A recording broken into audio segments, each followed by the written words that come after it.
All right, it's 5 o'clock. Welcome to this meeting of the Transportation Policy and Planning Board for May 17th, 2021. We do appear to have a quorum. Reva, if you would please call the roll. Randy Udell.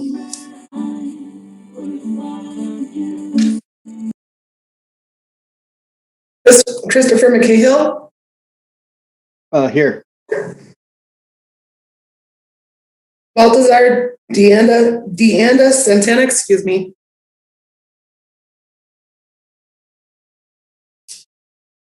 Margaret Bergamini.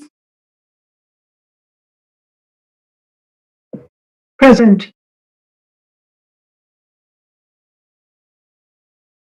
Badranath Lankala.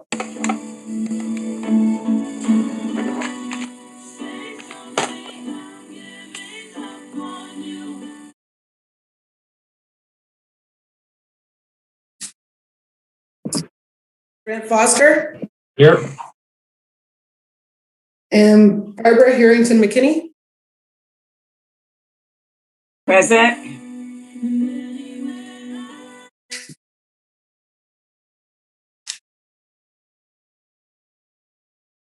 And Tom Wilson is also here. So, Alder Furman is here as well.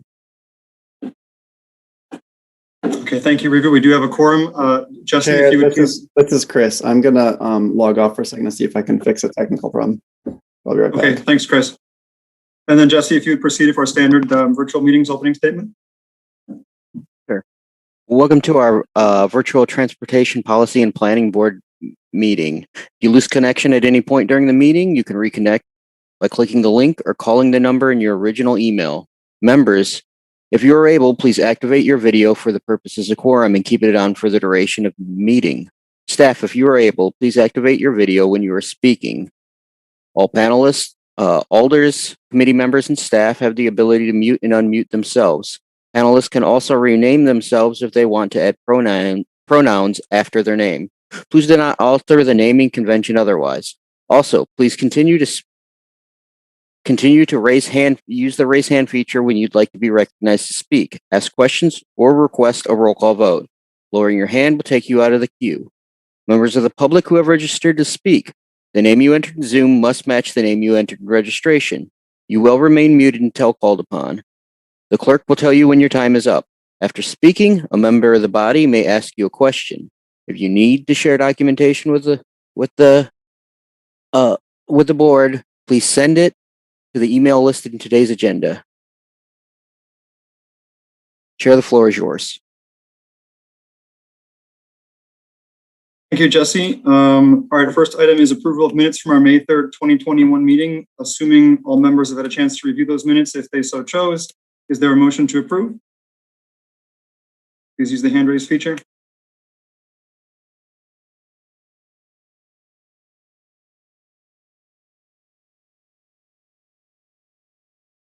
Alder Harrington McKinney, I see a motion to approve the minutes. Thank you. Is there a second? Thank you, Randy. Thank you, Randy. Any discussion? Seeing no discussion, all those in favor of approving our minutes from the May 3rd, 2021 meeting, please unmute yourselves and say aye. Aye. Aye. Aye. Aye. Opposed, no. Chair believes it's unanimous. If you'd like to register a no vote, please raise your hand. Seeing no hands raised, do we have any registrants for public comment for items not on the agenda?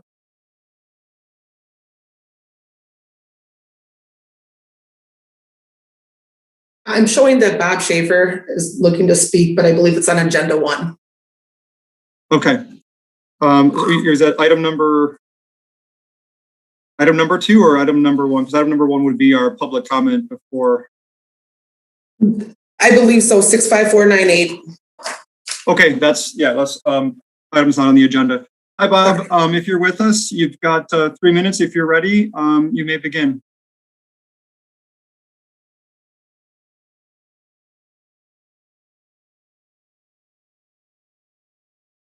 Oh, Bob, you just muted yourself.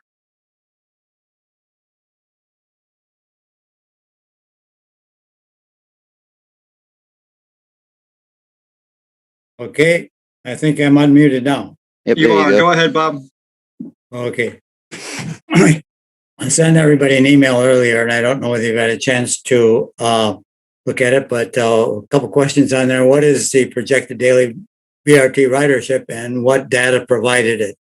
Madison has many local buses that serve outside the BRT. How will those riders transfer to BRT if local buses do not operate on East Washington Avenue? If local buses transfer riders at connections on East Washington BRT, how will those transfer times coordinate? And how will local buses get turned around and go back into the neighborhood? Concerning Metro ridership reported in the annual reports, does not provide accurate year-to-year comparisons.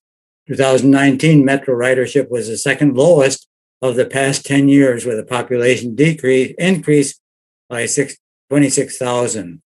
Area population provides a number of available riders. As population increases, so do the number of available riders.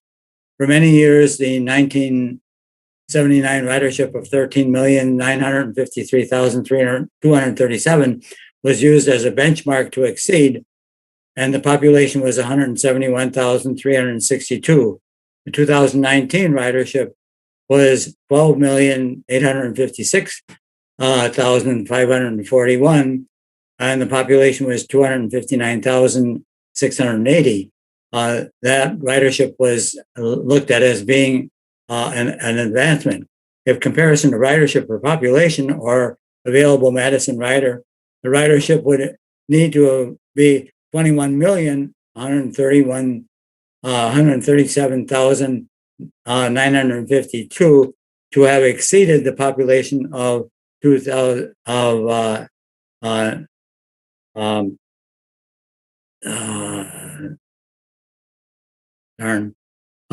now the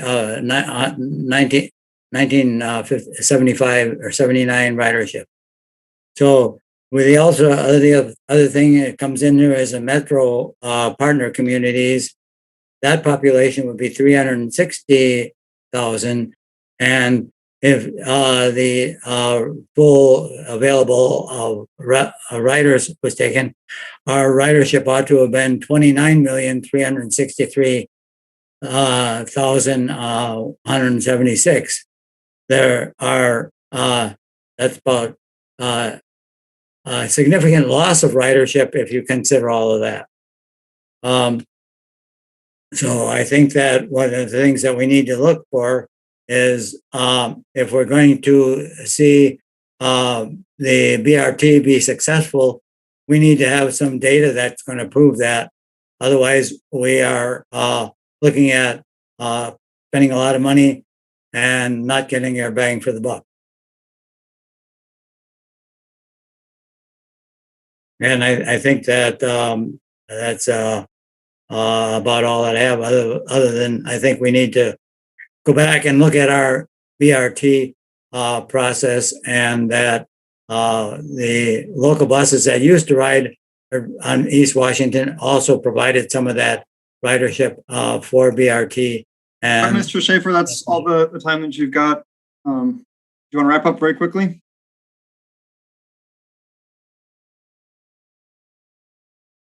Good. Thank you, Mr. Schaefer. Are there any questions for the speaker? All right, seeing none. Are there any communications, disclosures, or recusals from members of the board? Seeing none, before we jump into the material for the evening, I'd like to do a couple of introductions. The first is Reva McFarland. She's our new clerk for the Transportation Policy and Planning Board, taking over from Ann Schrader. So welcome, Reva. And then we didn't have a chance to introduce last time, but Alder Harrington McKinney has also joined us on the board. So if either of you would like to give a very brief introduction, you may do that. Reva, did you want to go ahead?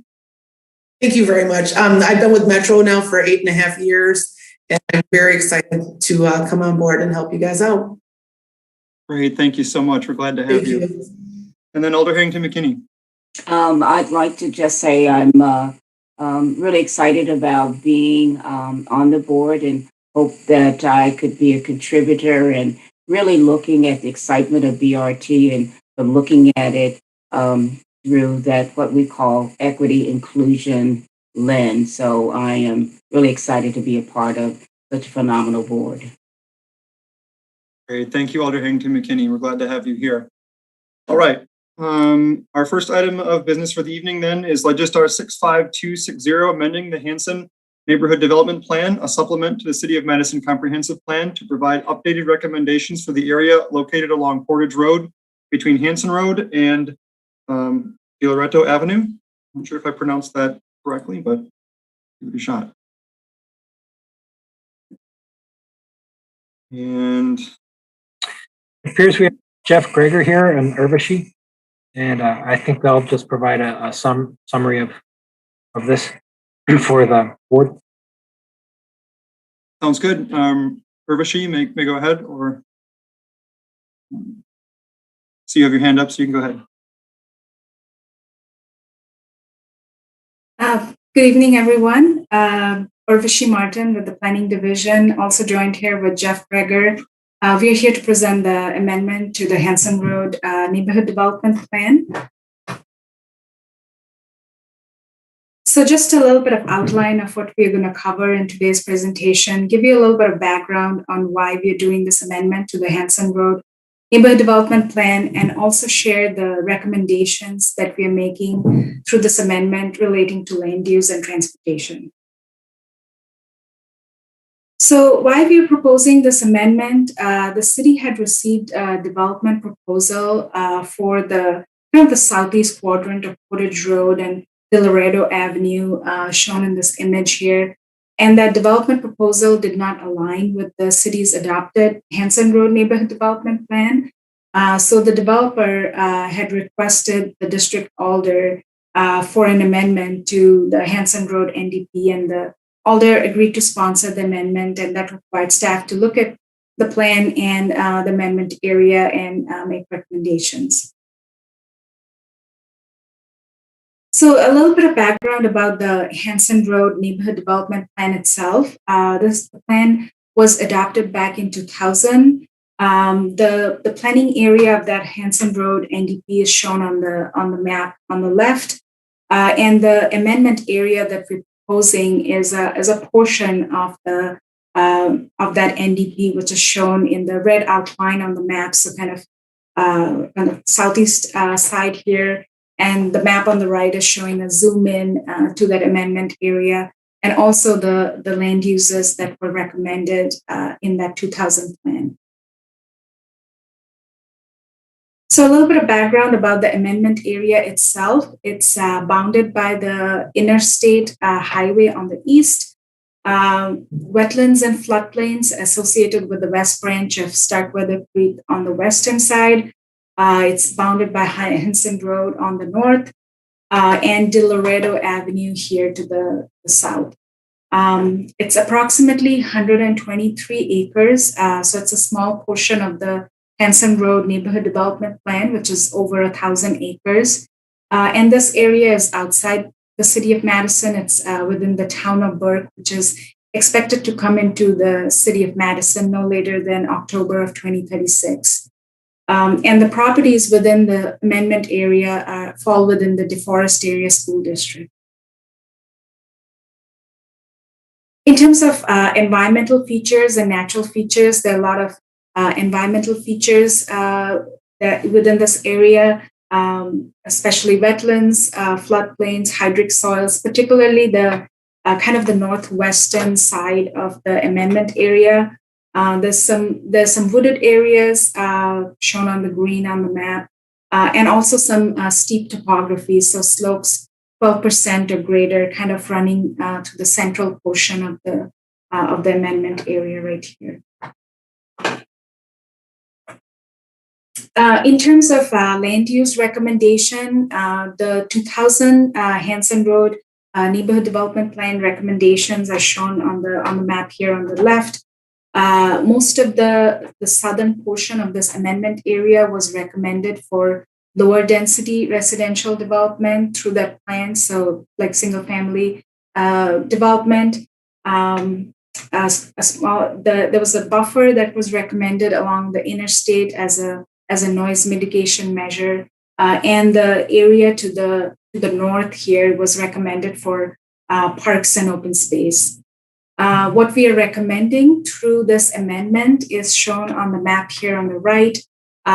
We are recommending the higher intensity development at the corner of Portage and Del Laredo, so a housing mix 4, which is the highest density in the category of density we recommend, and slowly transition into lower density, so like housing mix 3 here, housing mix 2 as we kind of move towards to the western side of Portage Road, and then housing mix 1, which is the lowest density. We are recommending expanding the Churchill Heights Park, which is here, adding about 3-4 acres to serve the future residents. We are carrying forward the recommendation of a buffer along the interstate for noise mitigation, and carrying forward the recommendation from the 2000 plan to keep the area to the north for stormwater and open space. For transportation, we are recommending on-street bicycle facilities for Portage Road. There is an existing shared use path that was put in the area to the south when the development went in there. There is also a planned and proposed bridge to connect that path to the eastern portion of the area, to the American Center. It could potentially be an underpass or an overpass. There is existing on-street bicycle facilities on Hanson Road, and there's also an existing bridge that connects it to the American Center Business Park. In terms of transit service, the transit service is shown by the pink lines on the map. There is transit service to the area to the south on Hayes Road, and also to the area to the east, serving the American Center Business Park. So there is a potential of expanding transit service to serve this amendment area. In terms of cross-section that we are recommending for Portage Road, we are recommending an 80-foot right-of-way with 11-foot travel lane in each direction, and also buffered bike lanes and sidewalk. The northern portion of the amendment area where we are not showing too much development, we are asking staff in this plan to evaluate whenever improvements are made on Portage Road to see if there's a need to put in sidewalk on both sides or not. There was some transportation concerns that were brought up at our the neighborhood meeting that we had for this amendment.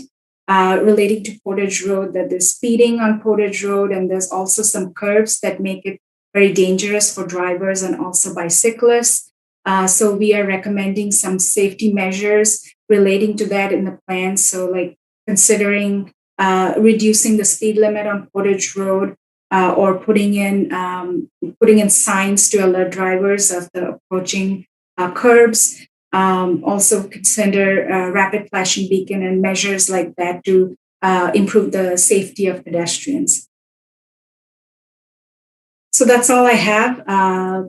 We are happy to answer questions. Do we have any registrants for public comment for this item? I have none. Okay, thanks. Questions for staff then? Please. Chris, go ahead. Thanks. I was just hoping for some clarification on something. In the beginning, you showed, I think, some image of some development that was like branchy residential, and mentioned something about a developer, and then that didn't look like anything else that we've seen. So what was that? So that was the development proposal that had come in for the property and through Overlook residents, and that kind of started the process for us to amend the Hanson Road NDP because it did not align with the plan recommendations. Is there a way you could put that back up? Because that doesn't, from my memory, doesn't look like anything in the plan that we've been seeing.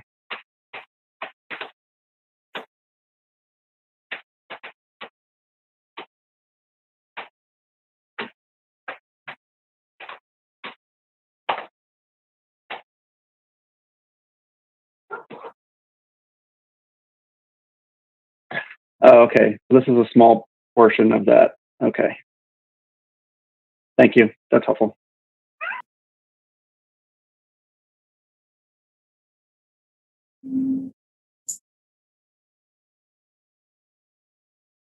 Screen's jumping around a bit. All right, Alder Harrington McKinney, you're up next. Go ahead. Thank you very much. You mentioned that there was some concern about the speeding, and so my question twofold. One, what is the current speed in that area, and what's the projected reduction, or have you gone that far?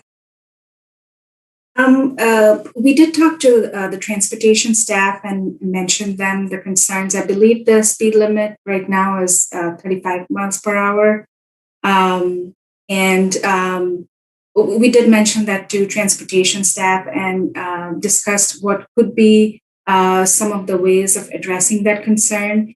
And as far as staff hasn't kind of talked about. I think the transportation staff will go through a process of evaluating what could be the potential reduction that could be done. But we haven't gone that far, but we have put in as a recommendation to address that as a safety measure. Have there, follow-up question, have there been any documented crashes, accidents in that area? Or it's just residents complaining of the volume of speed? Yeah, I'm not aware of the documented crashes, but that was something that was raised by residents at the meeting. Thank you. Right, Margaret, go ahead. Thank you for the presentation. Could you please put up the map of the proposed amendment? One that shows the Metro bus line.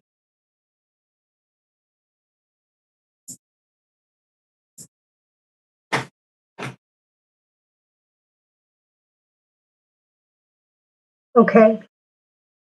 Yeah, there we go. So in between that bus, the proposed bus line that's going to the new bus barn, obviously, there's an interstate. Where are there pedestrian crossings other than Hanson Road that would allow people in that neighborhood to take advantage of mass transit if in fact it's routed that way?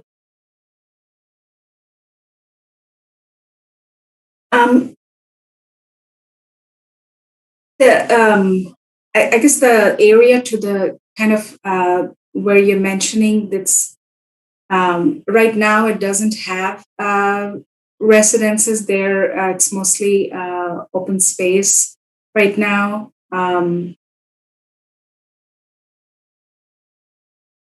Okay, so in other words, I'm just pointing out that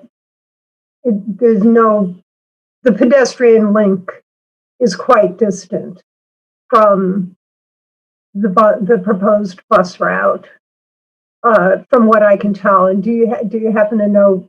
And I'm just trying to think. I don't recall there being any kind of pedestrian overpass there other than Hanson Road, but it's been a little while since I've been out there. So I just want, is there anything to the south? I see the proposed shared use pass. And is that designed to be an underpass, or what are you thinking for that? So I can maybe give it a shot here. Jeff Greger, planning, also working with Urvashi on this. So you're correct that if you want to get into the American Center, your route is Hanson Road. You can pick up the bus on Hayes Road if necessary to the south there. You can just see that pink line kind of at the bottom of the image. There is that proposed connection, ped bike connection into the American Center. Don't know yet if it's going to be an overpass or underpass. the likely timing of that would be in conjunction with an interstate project, most likely. The DOT, Wisconsin DOT, had been studying this section of the interstate, and that it would have been considered at that time. I believe, I may be wrong, but they're either considering or have picked up that study again. But likely that connection would not be made until there would be some sort of project on the interstate.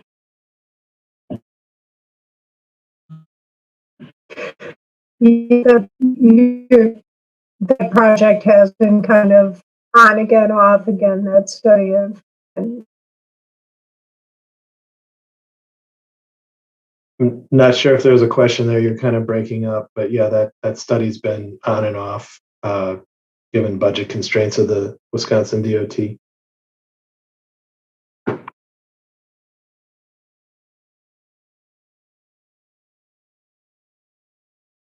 Did you get your question answered, Margaret?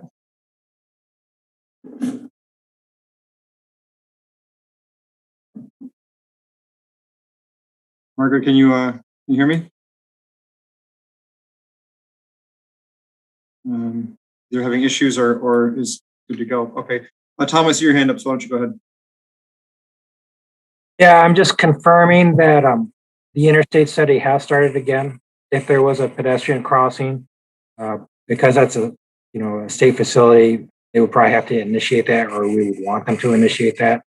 We will have a BRT light service up on Hanson Road. If you remember in our BRT proposed service plan, half the routes will go towards Sun Prairie and half will go towards Metro's newly purchased facility on Hanson Road. We don't necessarily have service in areas where there is no homes. It's kind of a chicken and egg type of situation that, we don't want to waste service hours serving development that is not there. But so, we wouldn't probably serve this section of Portage Road now, but there could be adjustments, 5 years from now or 10 years from now if densities and the like maybe warranted that. Thanks, Tom. Randy, go ahead.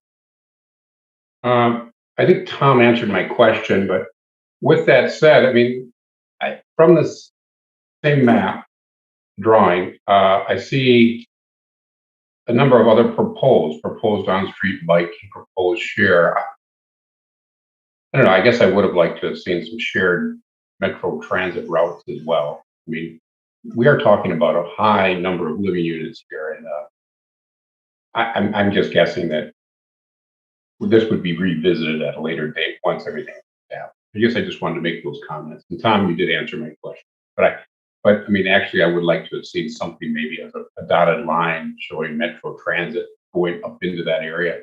To me, it kind of dismisses or discounts Metro Transit. So that's all I have to say. Thank you. All right, thank you. Alder Foster, you're up next. Go ahead. Thanks. Along the same lines, this may not be able to be answered right now, but just thinking about our network redesign that's happening, I think we've already seen and are anticipating it to be much more difficult to serve outlying areas. On the positive side, we do have current service sort of up to Hayes, so that is within reach of that kind of extreme southern section of the amendment area. As you start to get further up, if that's also going to be sort of mid-level density, I guess, Tom, knowing what we know today, do we want more density at the end of the line out here? And sure, we could draw a line on here and say future metro route, but is that realistic? Is this going to be a place that we can simply add and extend service as it gets built out? This is actually kind of an interesting one because I think you're right that at the extents or the fringes of our city, it's very difficult to provide service. This is kind of a unique situation in that we are, going to have a facility that stores a lot of buses, half mile from here. And so this might be a little bit different than, let's say, east of Sprecher Road. The previous alder, this is just an anecdote, but the previous alder actually had asked that, Portage Road not be used. If we purchase the satellite facility, that Portage Road not be used as a bus route because they didn't want the bus traffic on Portage Road. But it could be discussed, and I think based on this discussion, I'll just mention it to Mike and some of the Metro route planners. I think that would be a good idea, and also maybe if it does seem like it can and would be accommodated in the future. I mean, I think that's important for Plan Commission to consider as they're considering this, because if we can't, or if we think it's not going to be able to be well served, I would be hesitant to place a lot of people out here. If it can, I think maybe it should be showing on the map, and particularly to help inform as street dedications and right-of-way elements are happening with development.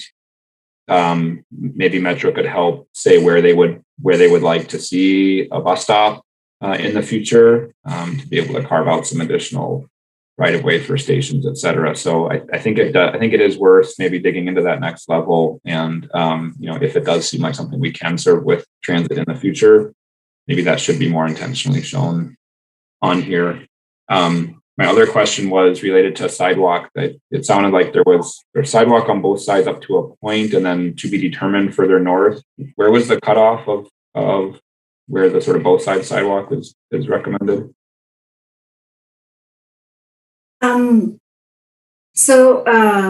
You're right. I mean, I don't think we discussed kind of a cutoff, but because of the northern portion, we're not showing development.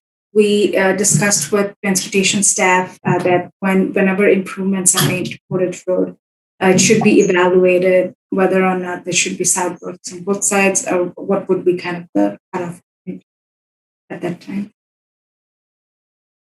Yeah, so I mean, I think if the proposal is to show residential further north and higher density, like as it is, I think we should be clear that we should have sidewalks on both sides, at least up to that extent.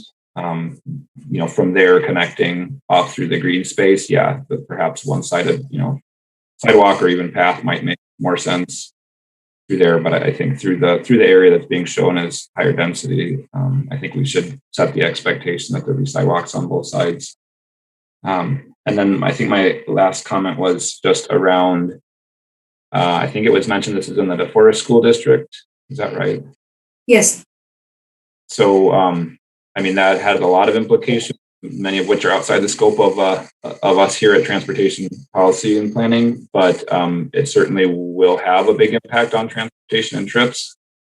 I looked on the map and it looks really, really significant. Over 7 miles to the elementary school and like 9 miles to middle or high school, where it's almost probably within a mile of Sandburg Elementary.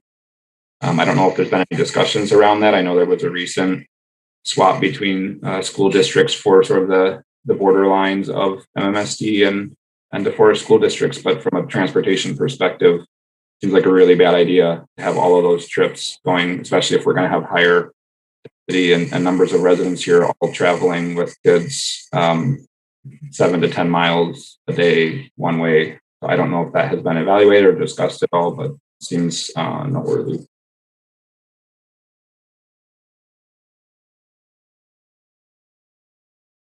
All right, thank you. Go ahead, Rashi.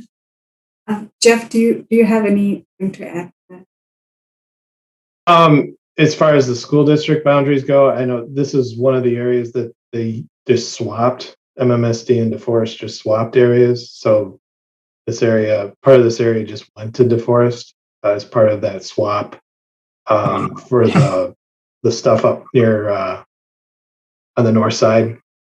So I'm not sure that well, I mean, we can always bring it up with the school districts to find out if there's additional desire to make changes. I did also want to point out for context, if we use the average densities, we're adding about 546 units of housing in this area. So something to take into context when we're talking about transit service or no transit service, expanding or not expanding transit service. And that's 546 total or 546 additional with the amendment? Additional with the amendment. So total units would be 554. So there's about 8 existing units, eight existing dwelling units within the amendment area. So adding an additional 546 if you use the average density.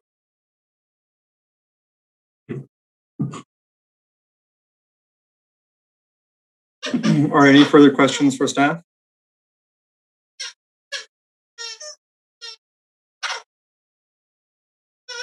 All right, seeing none. If you hear a squeaking in the background, that's just my puppy in his crate with a toy. I don't know if you can hear that or not. All right. I thought it was a real baby. No, he's only 18 weeks old, so he's a baby, but he's a little puppy.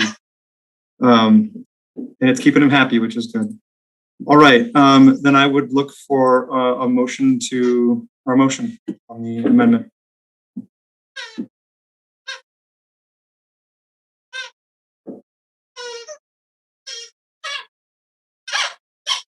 Chris. I'll move that we don't approve the amendment. There's a motion. Is there a second? Need a second for discussion. You don't necessarily have to agree. I'll second. Thank you, Alder Foster. There's a second. Chris, would you like to speak to your motion? Sure. I may be the only one feeling this way, but I think in isolation, it looks like a logical change, but it just feels to me like we're putting a lot of density pretty far out in an area that probably won't be that well served by transit or have that many transit users. And if it does, we will be chasing development with transit. So that doesn't seem wise. And unless I'm missing something, we're just changing the plan to accommodate a developer. So that's where I'm thinking right now.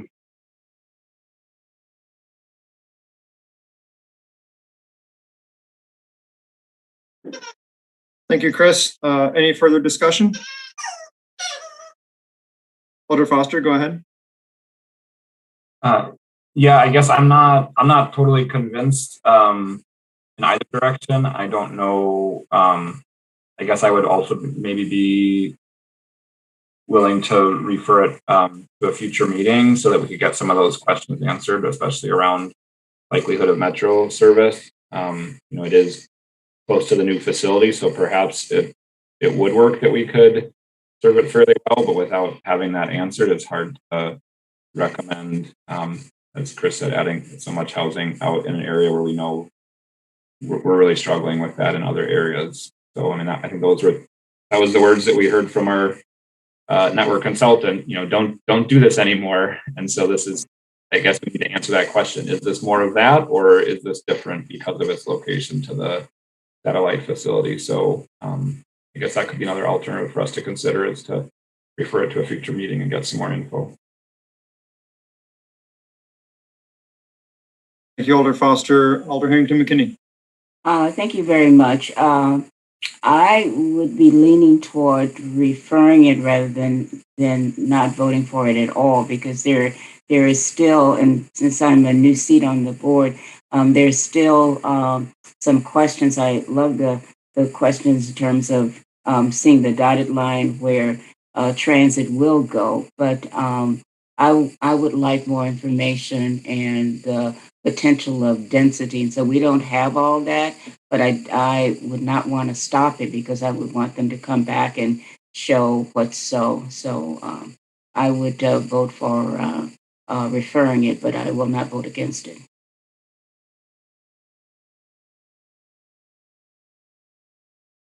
Thank you, Alder Harrington McKinney. Tom, you wanted to make a few comments, it looks like, so go ahead. Yeah, I'm not sure if I'm in order. I do have an answer to a question, and that point might have already passed. It's already passed, but I can answer a question if that's still in order. Without objection, yeah, go ahead. Yeah, our network redesign consultant has created two networks. One a ridership network and one is a coverage network. Under the coverage network, Hanson Road would actually see much greater service than it is right now. It would get half-hour service, it would go up. Our Portage Road would see more greater service and it would go up. We won't know what the ultimate route design will be probably for another 9 months to a year, but that's of the two that have been placed on board, one of them shows better service for Portage and the others. The board hasn't really weighed in on that question of ridership versus coverage, so I'll leave that for now. Yeah. Margaret, go ahead. Yeah, I'm going to vote in favor of referral as well. There are enough questions about this, and I think in terms of traffic, I'm very interested in the one that Alder Foster raised. I'd wonder if there's any kind of estimates of trip generation in connection with this territory's inclusion in the DeForest School District. 7 miles to an elementary school is not going to be bikeable by most family standards. And I don't know what kind of money they have for bus transportation, but in any case, I'd like to see some more detail on that, as well as on the bus routes and pedestrian routes, sidewalk, etc. Thank you, Margaret. Any further discussion? Okay, so the motion on the floor currently is to not recommend. So a yes vote will be to not recommend. A no vote will be to do something else. On the motion to not recommend the plan amendment, let's do a roll call vote because it may go, we have maybe people on two sides. So Reva, if you would do a roll call vote, please. Clear on what we're voting on, what a yes, no means and a no vote means? No, clarify again, please. Thank you, Randy. So a yes vote means to not recommend the plan amendment. A no vote will start us over. We will look for a different motion. That motion could be to recommend, it could be to refer, it could be something else. Is that helpful? Okay. It is. Any further questions on or clarifications on what a yes or no vote means in this? Okay. Reva, if you would please call the roll. Randy Udell, No. Christopher Cahill, Aye.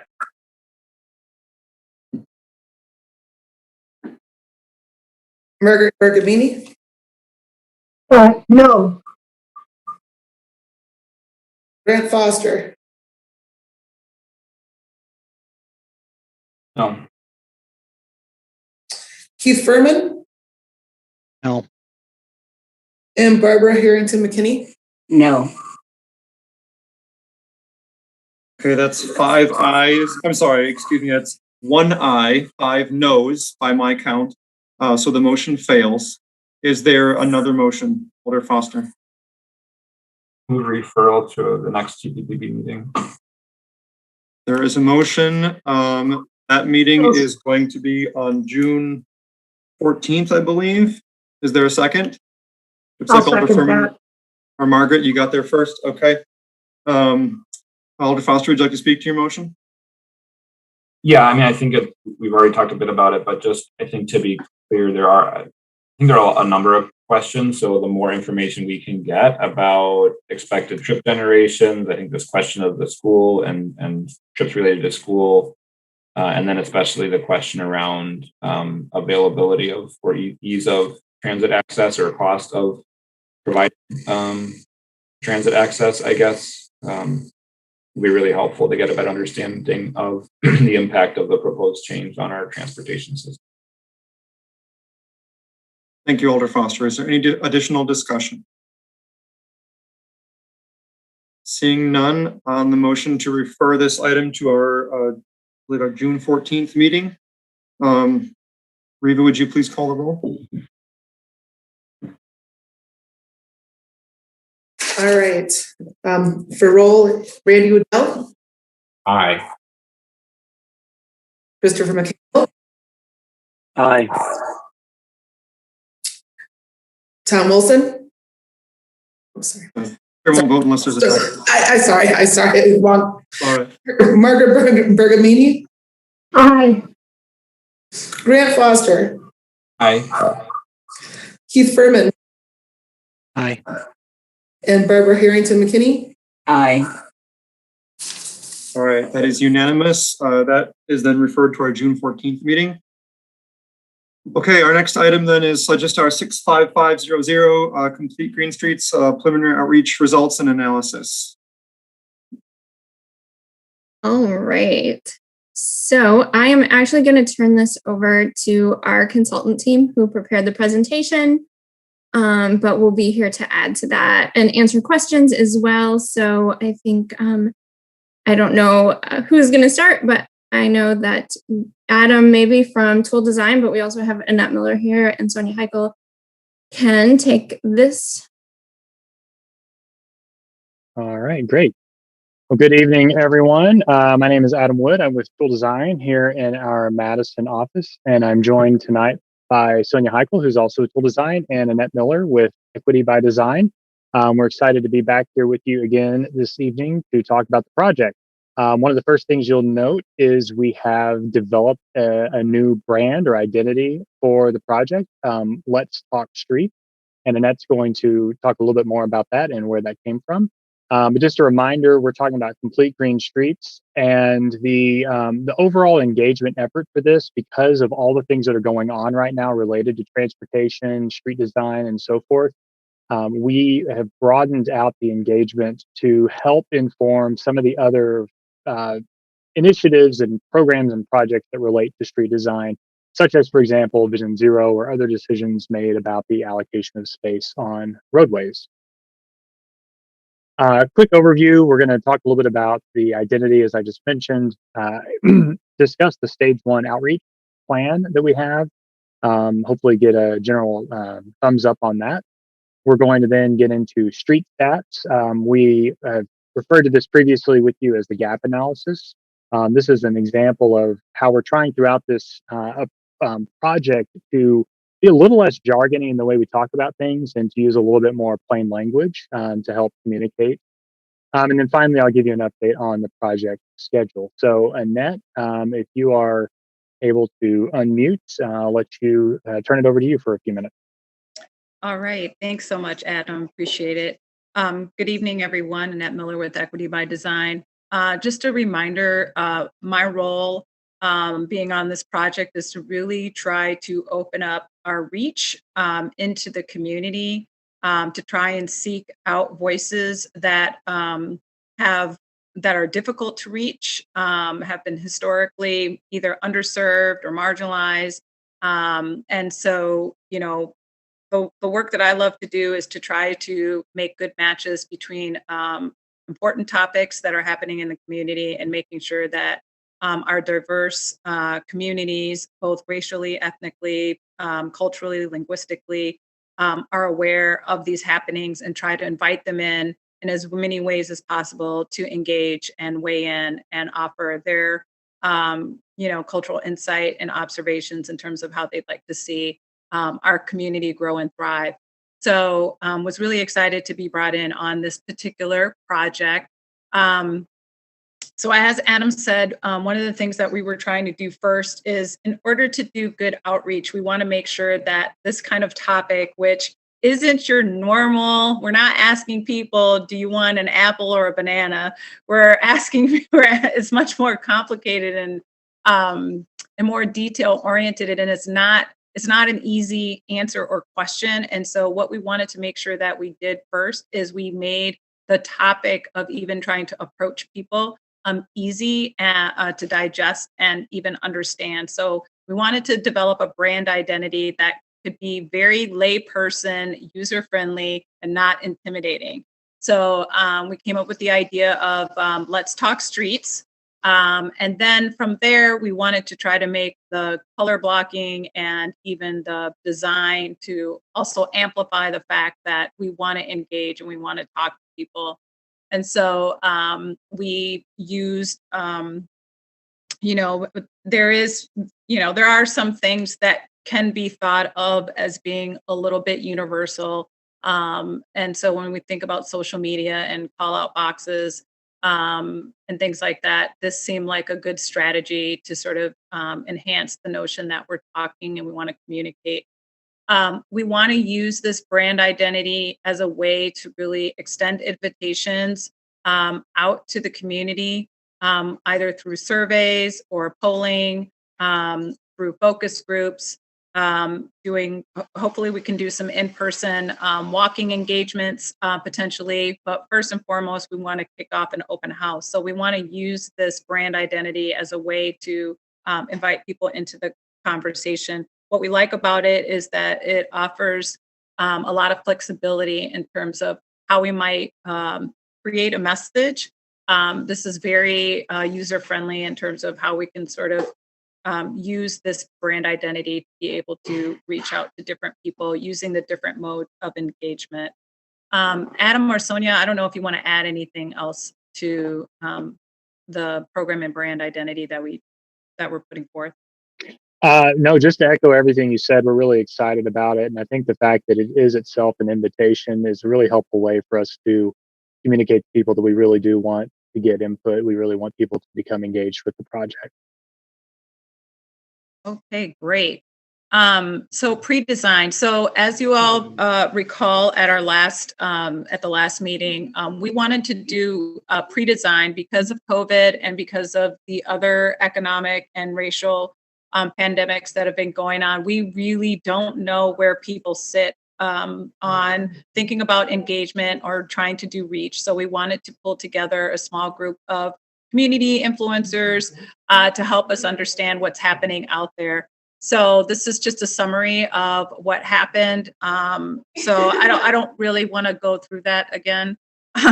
And so basically, what we did learn is that with the presentation, we really tried to go from get them to be thinking about the evolution of transportation and streets, from evolution of being people-centered streets to car-dominated, talk about the history of inequities and ongoing disparities that are present in our street design, transportation, and really wanted to have an open conversation about how can we reflect values and whose values are we reflecting and what should they look like, and really get them to start thinking about how can we make decisions based on shared values. Our big message is that we are a multicultural society, and we really are seeking to try and see how we can coexist in ideas and with our values, and what can that look like.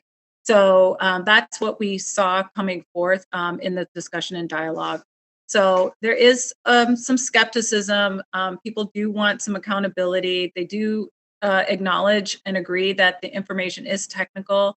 And they'd also like to see some visible wins to small groups. They don't want this to feel like there's an extraction from them, because that has been the history of racism. And so they don't want this to be more of an extraction. They want to really see change, and they really want to see the benefits of participating and engaging in conversations like this. They want to see something different happen. So, and they will also want to make sure that we're thinking about age and geographic input. They recognize that there's a difference between, a generationally older person having insight about this versus someone who is young, like a youth, high school or working age folks might have a different view, and even just geographic, someone who lives really far out versus someone who's more centered. And so we thought those were really great insight and input. And they also talked about really involving youth voice, because youth are irreverent when it comes to space. They will use whatever space there is, and we seem to be the ones to use it in ways that those of us who feel grown up feel like, should they really be using it that way? And so there was a lot of feedback about really tapping into and connecting with youth to see what they would have to say about this opportunity. So, and they also like the idea of us really trying to engage community liaisons to help get reach and gain reach out into the community to make sure that we have as broad a representation as possible. So from that pre-design, we developed this outreach, stage 1 outreach concept. We want to be clear that there's both this broad as well as this targeted approach for engagement. There are lots of people that are out there who follow and track this important work. And so we want to make sure that we have accessible and easy ways for that broad, informed group to be able to weigh in and give insight and interact with what's happening with Complete Green Street.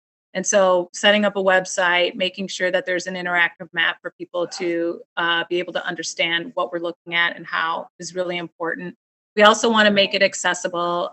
We do know that with COVID, there has, in some ways, virtual engagement works. We still have barriers in other ways. But there are more people who are able to engage. So we don't want to throw the baby out with the bathwater, as we would say. So we know that right now, because we're transitioning from having been a no contact community because of COVID and now trying to reestablish contact, for now, we are proposing a live virtual open house. And then in terms of our targeted engagement, which is really trying to reach those who don't engage in the ways that we would like. And we really want to try to, encourage them to weigh in. We want to do activities like tabling and using ambassadors to help us get and gain access to those groups and to those individuals who would find this information and this topic informative if we can get them to the table to talk about it. And we had some good success with the pre-design and thinking about that. And another targeted approach is to do some focused walking engagement because of the feedback about, a lot of these groups being unfamiliar with this topic and not working with it on a regular basis. We want to be able to really allow them to see in real time, like what we're talking about, be able to see it and understand it. Get them up close and personal on what it is we're trying to engage convey to them with this particular project in terms of trying to gain values and create a model embedded with equity. And then in the center for both broad and targeted, we want to make sure for those who are not able to, I'm so sorry, my family's harassing me. So for those, for all people that we're trying to reach, whether it's broad or targeted, we want to make sure that the information can be available. If they're not able because of schedules or whatever to be present, we want to make sure that we have recorded presentations that are easily accessible and also push it out. And then we also want to make sure that we have surveys so we can really get that input and feedback from them to help inform us on how we're doing in terms of getting this information and about this initiative out into the community. And we think that that's important for all the different groups that we're trying to engage to have access to this. So that's the intention with this stage 1 outreach concept. Yeah. Were you going to do the timeline, Adam? Yeah, I could talk through the timeline. Okay, great. So how this all fits together into our first stage of outreach is illustrated here on the slide. We're looking at a focus of several months over the summer getting the project website launched here in the next few weeks and putting up a recorded presentation that's sort of foundational that talks about the history of how we got to where we are. How are we in our current paradigm? What have we been doing to try to make our streets work better for everyone? What are some of the challenges we face? We'll be putting up an interactive map that we can display some of the information we're going to show you here in a minute onto it so that people can see. We have some options for that as far as what we can use it for in the future. We have some opportunities to collect some input on it at a later stage if we want to do that. Annette mentioned tabling and ambassador recruitment. We have some events we're looking at. We're doing some coordination right now to find good ways to get out there and try to engage with people. That's in that color, and you might notice there's the color coding on the Venn diagram on the previous stage or previous slide rather.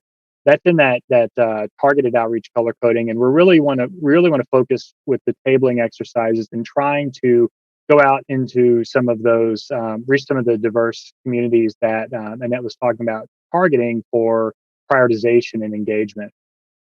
We will be building a survey that's going to focus on priorities and asking questions like how easily can you do this or that? How easily can you walk to work? How easily can you bike to school in Madison? And trying to get people's experiences recorded.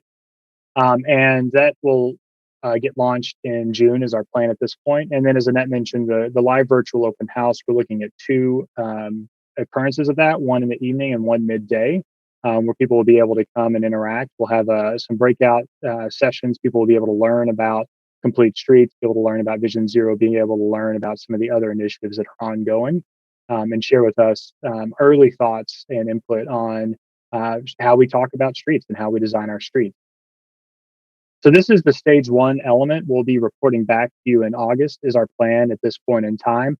And when we report back to you, here's what we learned in stage one. We'll also share with you what we're planning to do in the next stage of outreach. So, we've got a very flexible, dynamic approach that we're trying to take here with the outreach and engagement, so that we can find the strategies that seem to make the most sense with what the information we're trying to convey and what we're trying to learn at any given point during the project. I won't get into too much depth on this, but the content and the objectives of what we're trying to do, we're going to share things like about the current process and current programs, talk about statistics, talk about the competing demands that are out there on Madison Street. We want to learn about people's values and their priorities. How easy is it for people to get around and do different things? And we really want to get at what are the differences and experiences that people have. How does this type of community experience something versus that community? To understand where there may be disparities and just where there may also be differences in preferences and priorities. We'll do that by asking questions like these very open-ended sort of, what is your experience or what is your preference between these things? How do you do such and such? Would you rather have this or that? And through all that, emphasizing trade-offs. For example, we talked about this last time, trade-offs between convenience and safety and finding that balance. Talking about the definitions of safety, and again, and through all this, emphasizing the diversity of experiences that people have. And that gets really at that root of finding those shared values that Annette touched on. I'm going to dive now into the street stats portion. Again, this was what we've been referring to as the gap analysis. And I'm going to go through this relatively quickly, so feel free to wave me down or slow me down if need be, or I can always go back to slides. But I wanted to recap the purpose of this a little bit. Because we're not doing network design through this necessarily, we're not really doing a robust routing analysis. Rather, we're trying to answer two main questions, and that is, what do our streets do well or not so well? And who do the streets serve? What types of uses do they serve? What types of communities do they serve? This isn't a way to prioritize projects. Again, at least through the complete streets lens, we're talking about how do we shape our decisions when we get into street design projects. This is also an opportunity for us to shape policy, but it's not something that we're looking as a way to prioritize individual street projects. So as we go through the overall project over the next year or so, we'll be using this to illustrate challenges, to prompt discussions about policy, to guide various aspects of the project, specifically the completing green streets portion of it, like priority networks and street typology.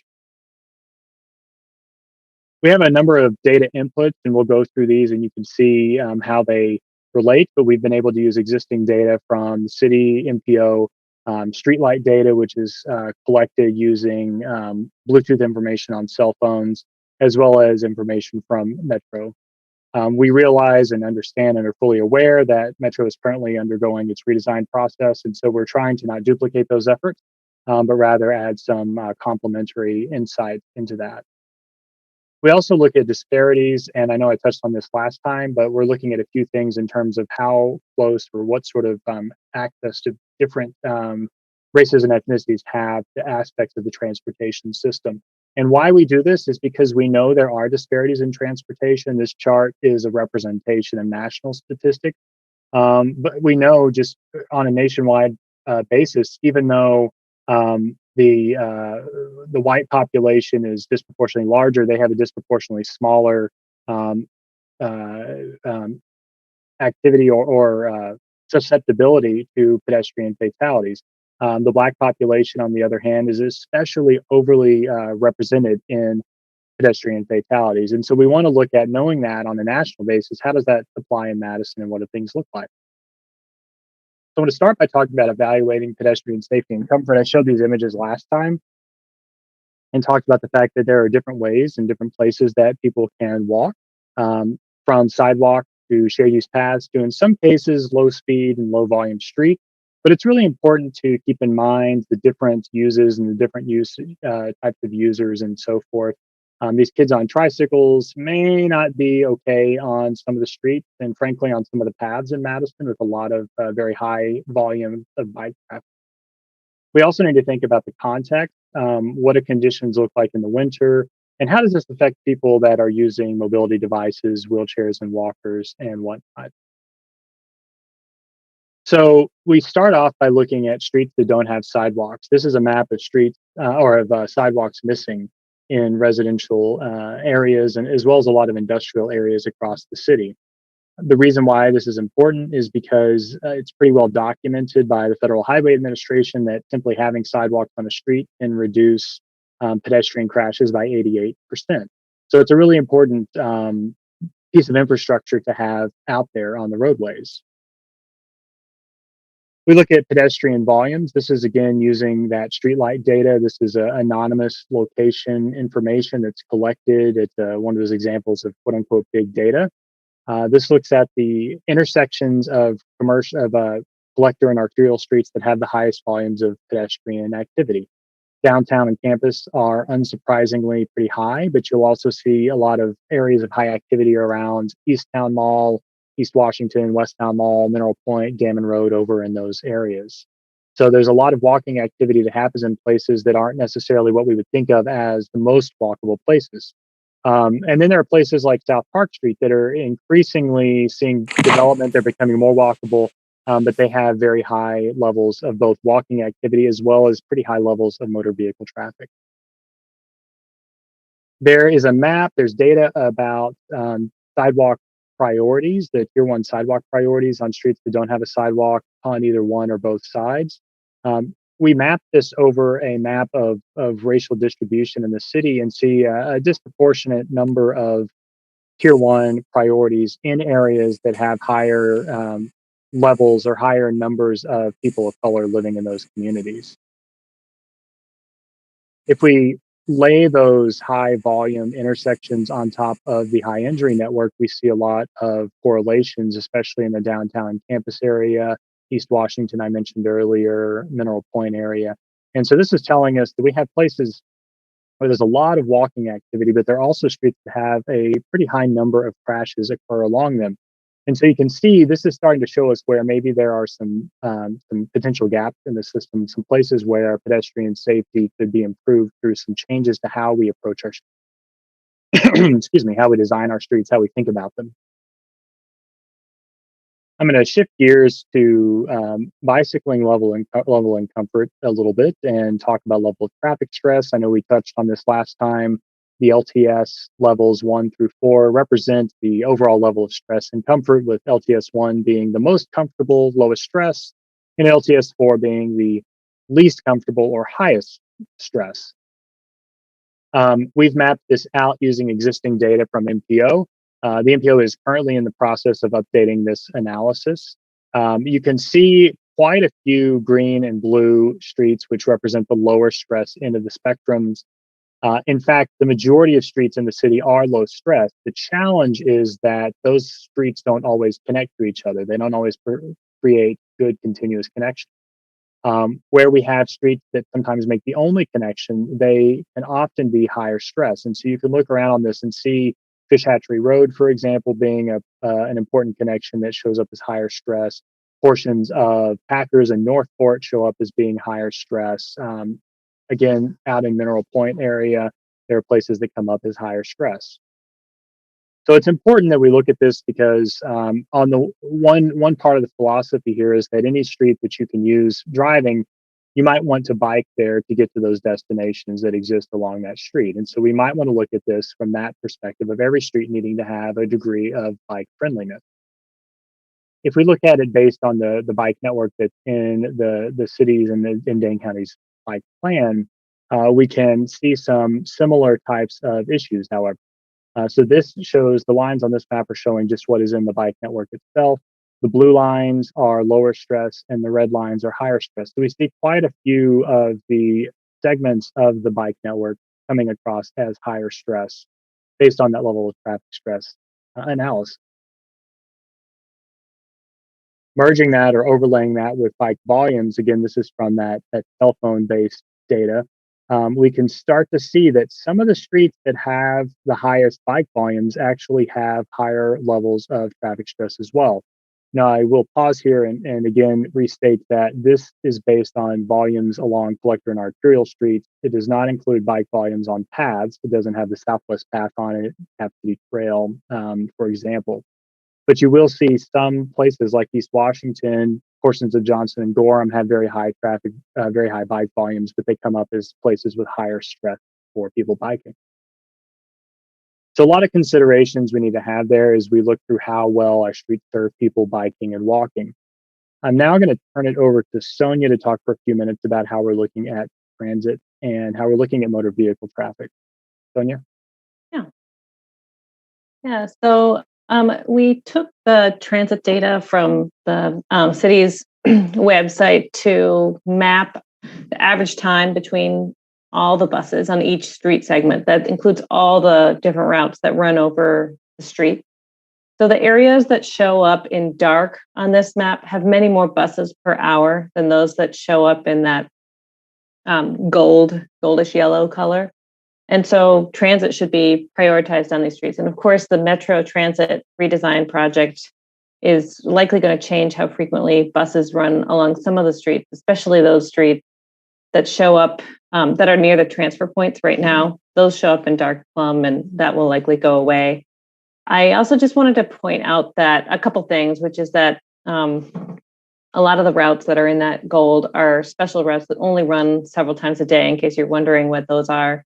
And they serve epic commuters. And then the other thing is that I know that, you talked about the coverage option versus the frequency option that Walker Redesign is doing. And excuse me. I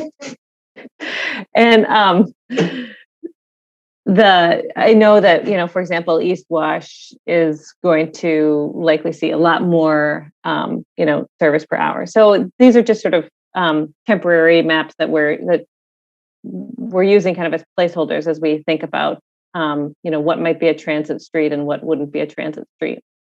You can go to the next slide.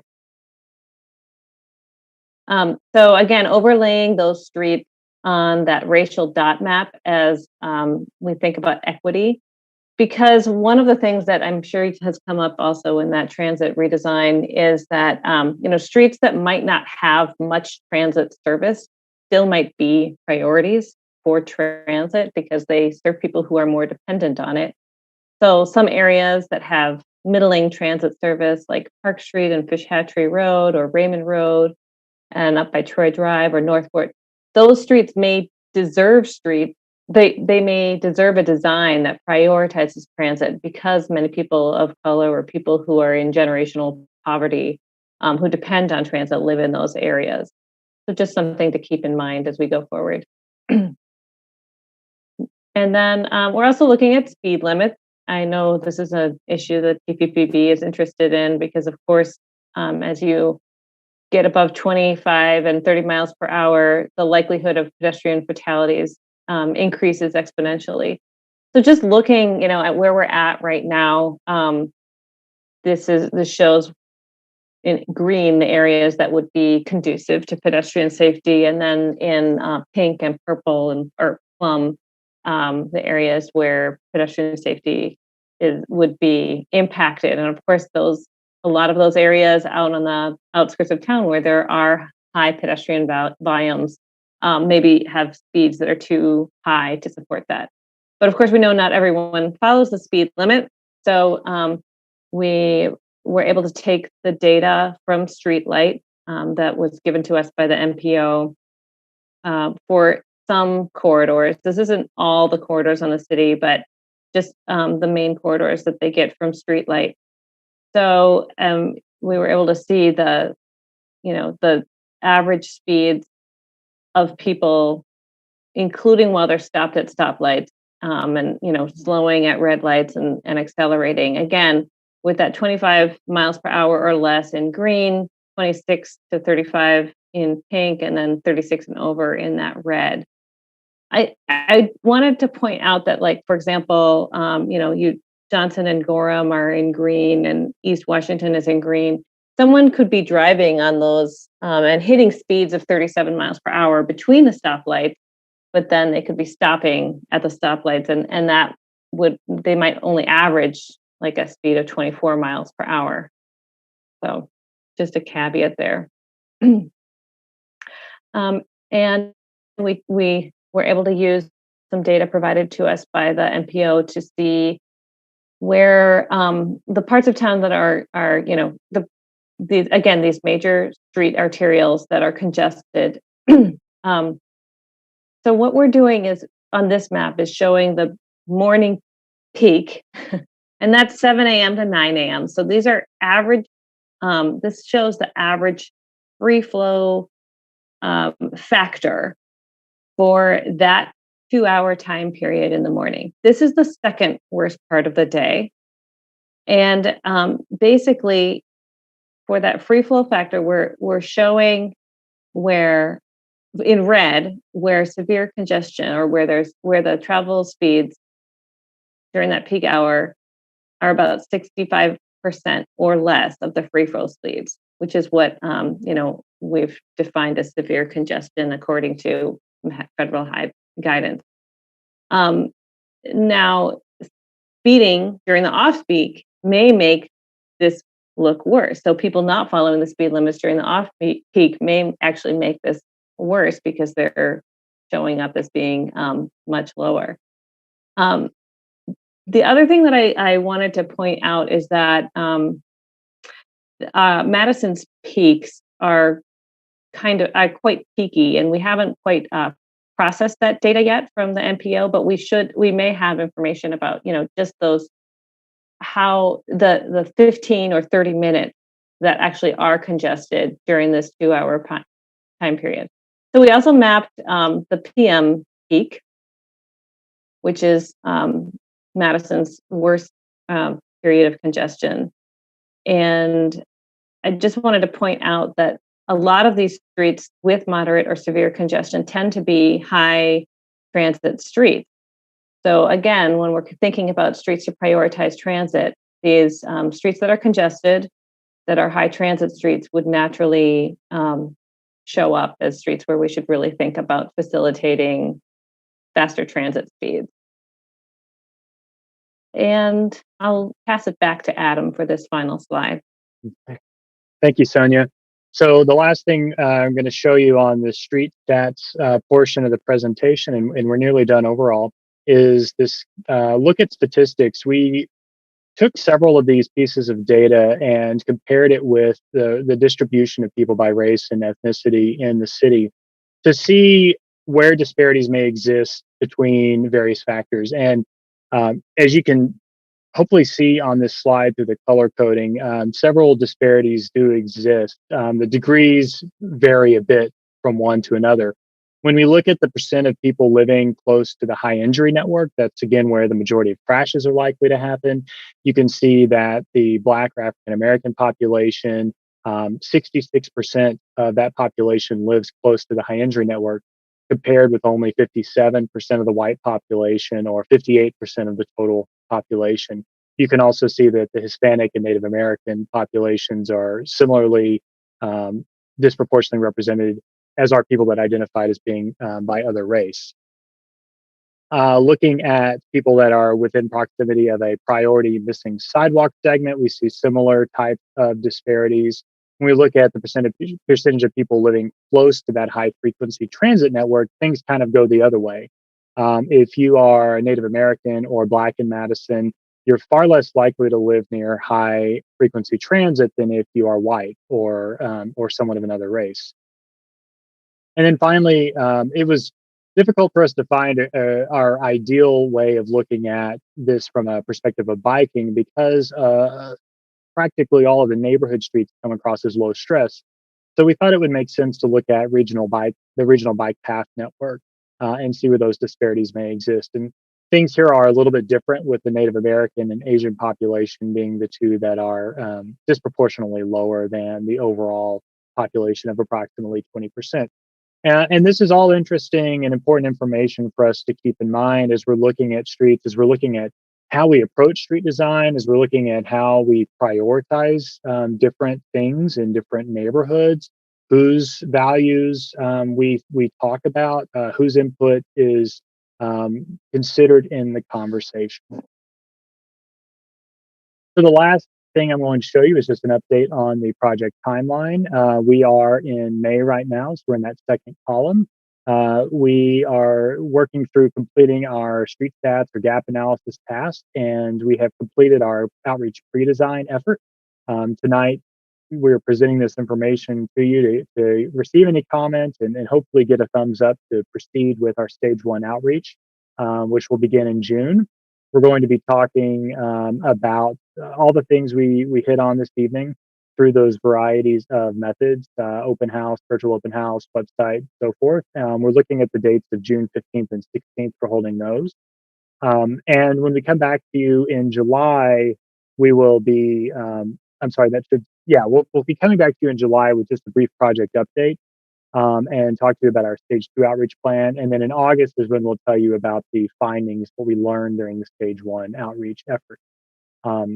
At that time, we'll be starting with that stage 2 outreach to get more into the details about the street typology, mode hierarchy, and things like that.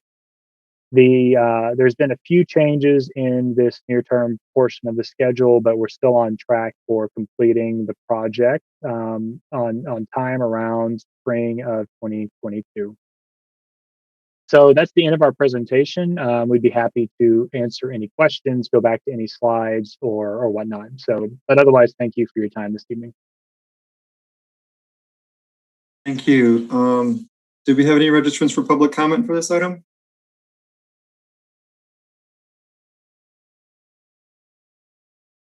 No, we do not. Thank you, Reva. Any questions for our presenters? Alder Foster, go ahead. Thank you. Thanks for all the great information. I was wondering if you could just speak a little bit more in terms of that stage 1 outreach. I think I got a good understanding of kind of the how, but I don't think it's totally clear for me yet. Like what information are we hoping to get? Is it more educational, pushing information out? What are the questions that we're trying to get feedback on? I saw something about like shared values, but yeah, I guess if you could speak a little bit more, like what's the information you're expecting to collect from that stage 1 that will come back, and then how is that going to inform our work as a board moving forward with the project? Yeah, I could speak to that. It's a really good question. And as we touched on at the beginning of the presentation, talking about lane width and design speed and corner radii and things like that are incredibly technical topics that we generally don't ask people. We will certainly listen to people that have thoughts on that. But that's not what we start with when we go out and try to talk to people about street design, because it's incredibly detailed information. You almost have to have a degree in engineering or planning to really be able to fully comprehend and have really solid opinions on some of those nuanced design parameters. So the way we want to approach it is to ask people questions that essentially get at the heart of, what do you want your streets to do? What do you want to be priorities for them? What do you want to be the priorities for how they function and how they operate? How do you want to use streets? How have streets helped you, or in some ways, how have they maybe made your life a little bit harder, and in what ways, so that we can understand sort of people's experiences and where their preferences and priorities lie. And then it's on to us to use our professional expertise to translate that into, what does that mean in terms of how we need to change our design. So we talk a lot about values, because in the transportation design and planning world, there are a lot of pieces of it that have often been held up as sort of science or as provable fact, in terms of travel demand forecasting, or things like assigning a design speed. Whereas really all of that is based on a set of engineering judgment or planning judgment. It's based on a set of values. It's based on professional experience, and it's all shaped by people's subjective experience and knowledge of working with this information. The conventional approach has been to prioritize the efficient flow of traffic. Is conventionally how transportation planning and design has occurred across the country for really the last 100 years. What we want to do is we want to talk to people about, what really are your values? Do you value the efficient flow of traffic over having a really safe and comfortable street to walk along? Do you value that over your kids being able to play catch out in the street in front of your house? Things along those lines. So that's kind of what we're trying to get at with this first stage. And that's where our questions need to be shaped in such a way that we can understand what people want to do with the streets, what people think about the streets, and also what their experiences have been, how well or not so well have they served people. That's helpful. Thank you. Maybe just one suggestion as part of that, and I think it came up a little bit in the pre-design responses that came in. I certainly heard a lot of how people feel like they're often getting asked the same questions and given input, and then what happens with it. And, maybe it's because I've been on public transportation bodies for a number of years, but I feel like we have so much of that information from the last 10 years, whether it's from Imagine Madison or the Madison in Motion or the regional transportation surveys and open houses and all of those things. So I think it would be helpful if there were an opportunity to just collect and distill some of those kind of value, especially the value side of things.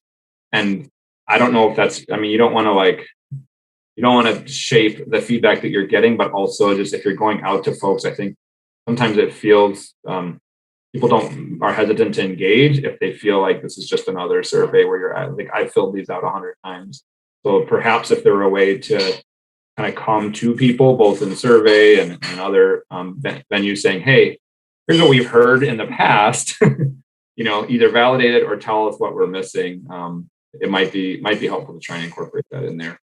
My other, question was around, I feel like some of the information you shared really called out to me some of these really clear trade-offs. And you kind of mentioned them again, Adam, in what you were just describing, kind of, business as usual. Do you expect to be that kind of very explicit with people in this first round, or does that come later when we're taught? It looks like the congestion map and the speeding map are almost perfect matches for each other, right? In other words, hey, congestion could maybe help slow down cars. And so when does that trade-off start to get shaped in this first round of engagement of these really are, you can't have it all? Is that going to be explicit, or does that come later? Or do you just let people talk about what they want and not understand that it is going to require sort of giving something else up. Yeah, that's a really good question, and something Annette and I had a great conversation about recently. My knee jerk is to want to really ask that very pointed question and try to get some statistics so that we can tell you, X percent of people said that this is what their preference is. But Annette made the really good point that we need to start by creating shared understanding with this and not lead the witness too terribly much as we start to talk about identifying what people's values are. But I do think through all this we do need to center the concept of trade-off. We have finite amount of space and we have finite resources, and we can't do everything everywhere on our street. And even if we had infinite space and infinite resources, that would then create streets that don't work well for people that want to walk across them safely. So everything inherently has trade-offs, and we'll certainly be discussing that concept and that reality from the outset. That sounds right. And yeah, maybe first round of engagement is not the place for that. But yeah, I think that is really, that was the primary motivation for us taking this whole initiative on, right? Is acknowledging that limited right of way and the need to have a framework to be able to make those decisions that is consistent with community values. So that sounds like you're on the right track there. I think that's pretty much everything I had. Just my one real technical question on the bicycle LTS, and maybe you or someone could just send me offline what the kind of criteria that were used for that 4-level evaluation would be helpful, just to look kind of specifically how those were calculated. Yeah, we can certainly circle back on that. The short answer is that's using MPO's 2015 calculations. So it's older data, but they're in the process of updating that with different criteria. Yeah, maybe so we we'll could connect. That would be good to. I know there was some recent work around that. It'd be great to kind of get a shared agreement on how we want to approach that before we start using the map. So, thank you. Okay, sure.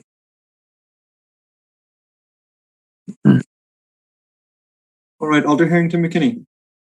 Thank you so very much. I don't know what the old brand looked like, but I was quite impressed with the new brand. And so in looking at it, it opened up the space where voices, as you call the underrepresented or underserved, could have some space. So I really commend you on that creativity. And my questions were basically related to my colleague. I went back to the pre-design. And in the pre-design on that slide, it said 11 responses. Could you say a little bit more about that pre-design period? And then I have 2 other follow-up questions. Annette, would you be able to answer that? Yeah, I can. I'm sorry. My internet started getting a little wonky. I apologize. So we wanted to just reach a small group of people just to try to get some feelers out on what people were thinking and feeling and experiencing based on their different constituency groups. So we had equal representation of we had African American and Latino. We had balance in gender. We had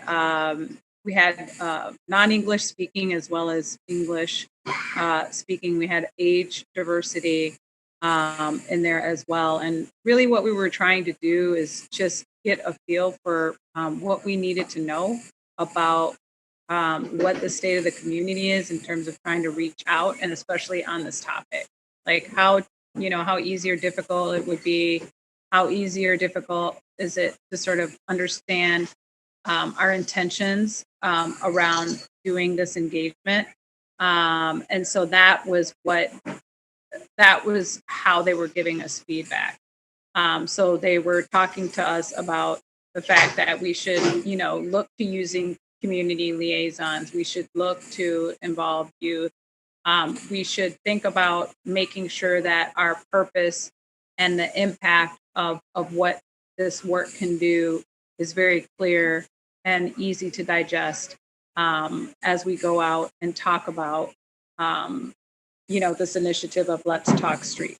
So, and then they also like the fact that we were talking about values because they felt that talking about values was a very restorative justice type of way to get to talk about how we can coexist and how we can get consensus rather than speaking to specific issues, right? Like if we start talking about, cars or bikes or, when you try and not make it like a wedge issue, to really get people to think about, what do they care about, what's important to them when they're thinking about streets. That it would be easier to bring people together to talk around that as a strategy. Good. Thank you very much. And my other two questions, and I just jotted down is how do we get there? And with the potential, I'm really excited to see how this program model develops because it opens up a lot of space for the voices that we don't hear. And traditionally, if you are, and as he said, is that it's very technical and it kind of shuts people out. But opening the door and creating a space where they can talk about what's important to them, and then taking that information and lining it up in a technical sphere will grant us so much information. And I'm looking forward to it because this really could be the model of how we do public engagement. So my other questions, and Annette, you spoke to, and so I've seen templates of surveys that work, and I put my bias. I learned from Justice. I put my biases up front.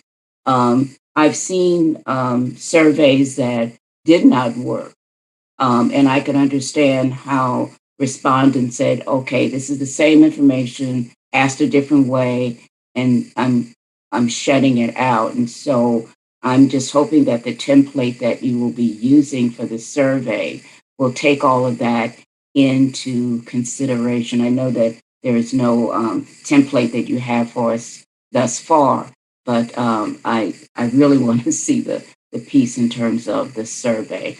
And I'm really excited about the outcome of what this can be because it really can open up the space for those voices that are seldom at the table and seldom heard. Thank you.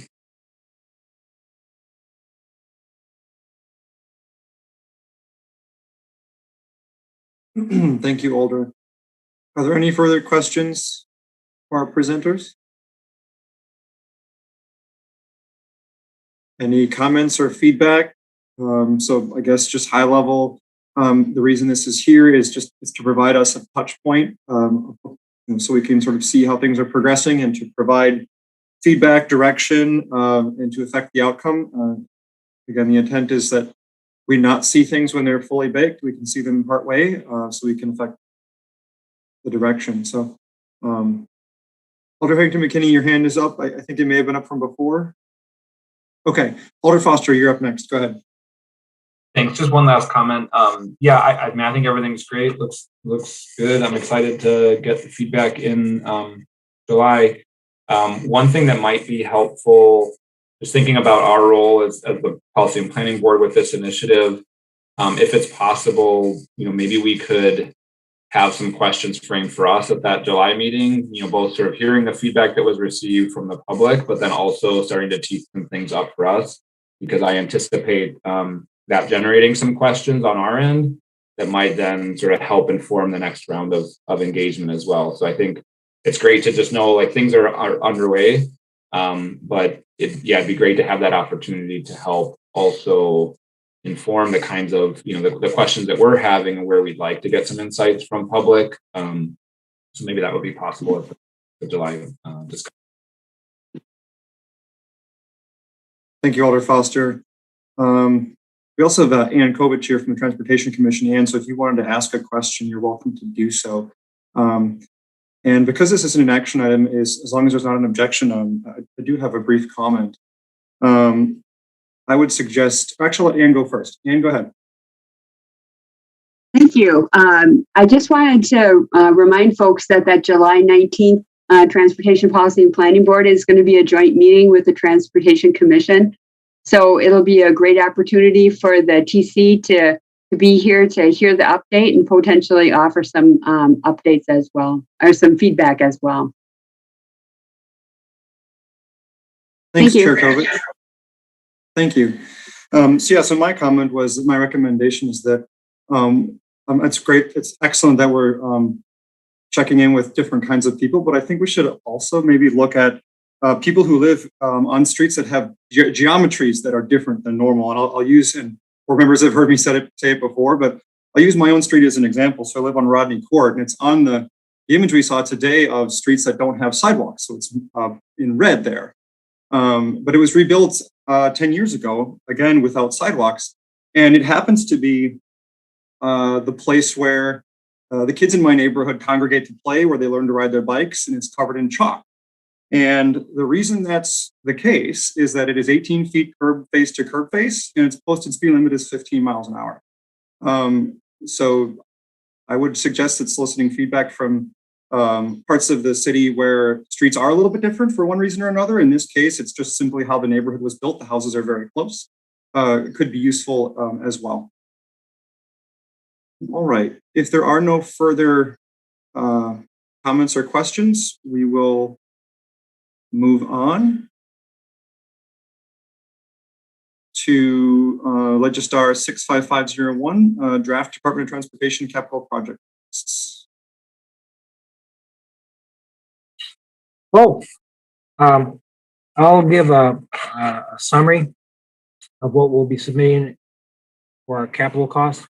I'm going to say each of our division heads is still working on the costs, in particular the PE and also the BRT. So these will be slightly different than what's actually submitted next week, but they will cover pretty much the gist of it. See now.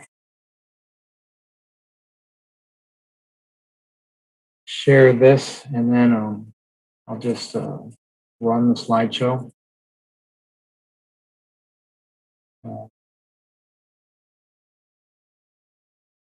Okay, this is perhaps one of the biggest years for the transportation, in that this is the year where we need to have the local money appropriated for the bus rapid transit before the FTA will enter into an agreement with us. And entering into project development, they do check, our budget. They go into our legistar and they look at all these things. And so this is where we want to have it. We've made several changes in the bus rapid transit funding scenario from 2020 through what's likely to occur in 2020.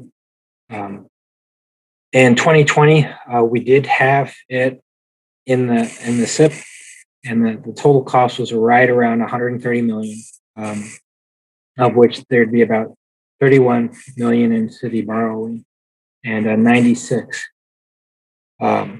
million in small starts. So basically what that did is that provided about a 25% non-CIG match, which is technically acceptable. However, right now there's over 30 systems in the queue for small starts funding. And so to get rated highly for the local funding commitment, it's good to be at 50%. And so what happened last year is, we hired Justin Sternberg, and he was able to develop a kind of a BRT service plan that used some buses to provide the frequency that we needed in the core, and we used for local service at some of the extents. And so in doing that, that actually increased project budget by about 30 million. But what it did is it brought in some of the funds that we have, federal funds that we have available for bus purchase. And so basically, the service plan and contributing the federal funds that we have allocated for bus purchases increase the project cost, but then also basically made it so we had a 50% non-CIG match or non-small starts match, which was particularly important because we submitted last August for our project to be evaluated. And so that evaluation should be published relatively soon, in the next month or so. What's likely to occur in 2022 is that we are able to shift a little bit more federal funding. I think we've received a 5339B grant, another 5339B grant, which is helpful. And then we, as we've mentioned to this board before, we're anticipating contributing the value of the Brayton lot, which is 9 million or so, and the West Terminal Point, which is 1 million. And so the FTA will accept those as in-kind contributions. Because we've purchased a Hanson facility, costs associated with a BRT bus maintenance facility have gone down.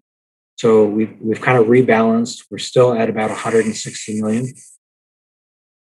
However, the city borrowing and cash, which includes TIF borrowing, is down to 34 million. So really, what we have now is we basically have a city match in 2022 of borrowing and cash that was basically what it was in 2020. However, we're at the 50% match category, so we're much more competitive. This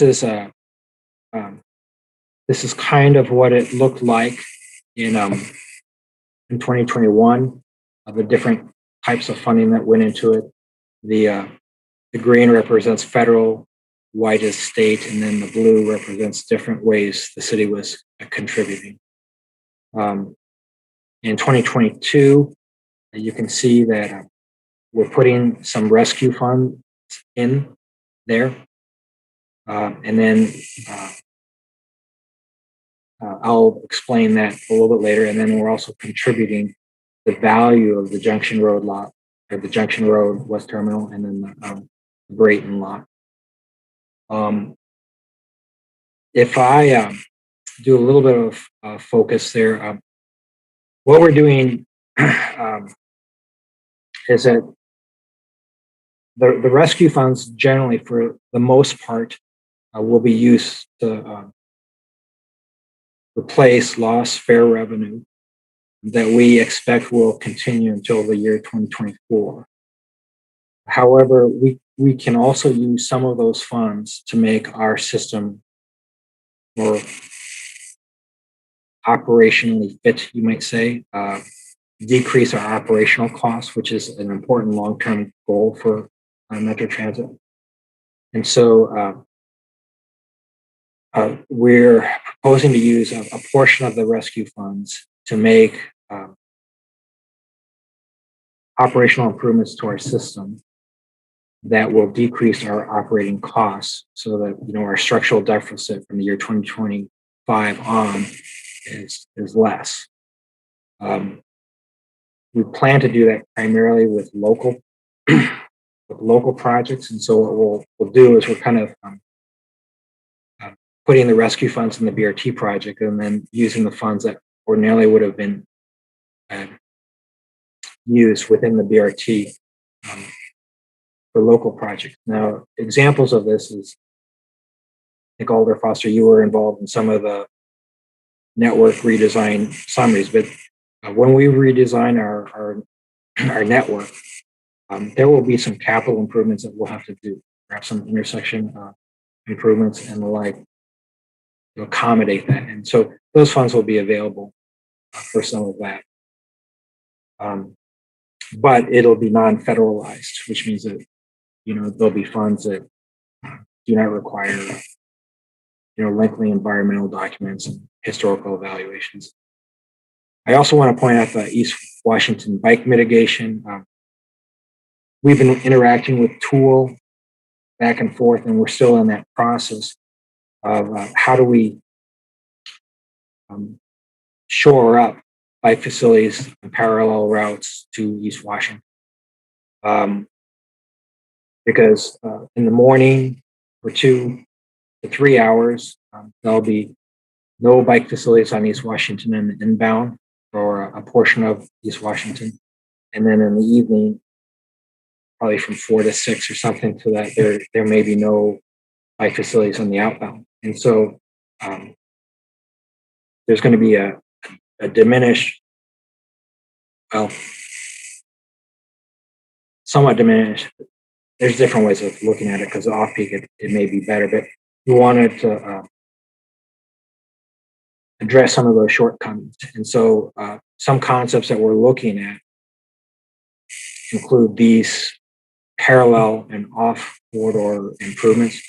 That includes, strengthening the Mifflin Boulevard, creating a bike boulevard on Main Street. There's a potential for a path that's close to Milwaukee and the like. These have not been finalized, and these will be brought before the board. However, we need to accommodate and acknowledge that these will probably need to occur in our budget, right? And so what we've done is we've kind of provided an estimate of what these types of mitigation proposals would be, and we'll be submitting this. And so that's what that $1 million is like. So we will also be submitting for a north-south BRT funding in the SIP. So in 2023, we estimate that the north-south BRT total will probably be about $60 million, of which about half of that will be FTA small starts funding. So in the SIP, we'll put in $6 million in 2023 for project development, which would include design as well as NEPA documentation, and then $24 million of local borrowing and $30 million of small starts 2025. Now, there might be opportunities to look at other types of borrowing, like TIF, for instance, or something to that effect. But right now, we're just going to submit this to show the intention that we would like to have that north-south BRT occur. We look at the Metro Transit draft capital budget. This is a listing they provided. The East Washington, upgrading the East Washington facility has been in the capital budget for years and years. And so far, I think up to phase 3A has been appropriated. There's a break in the upgrading the East Washington facility in 2022 to kind of make room for the BRT project. Right? And then that resumes in 2023, basically with the last phase. Diesel bus replacement, these are the VW fund awards. Then the remaining bus replacement, most of our bus funds will be used for the BRT in 23 and 24, but then when we resume making bus purchases, there'll be electric buses, and we resume that in 2025. There you can see the East-West BRT,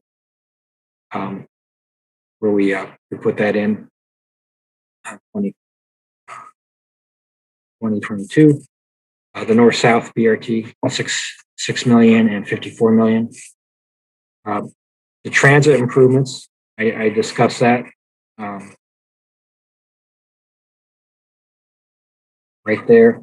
This money will be appropriated so that we can make improvements to the street network, and even it could also go towards some buses. But generally, things that will decrease Metro's operational costs.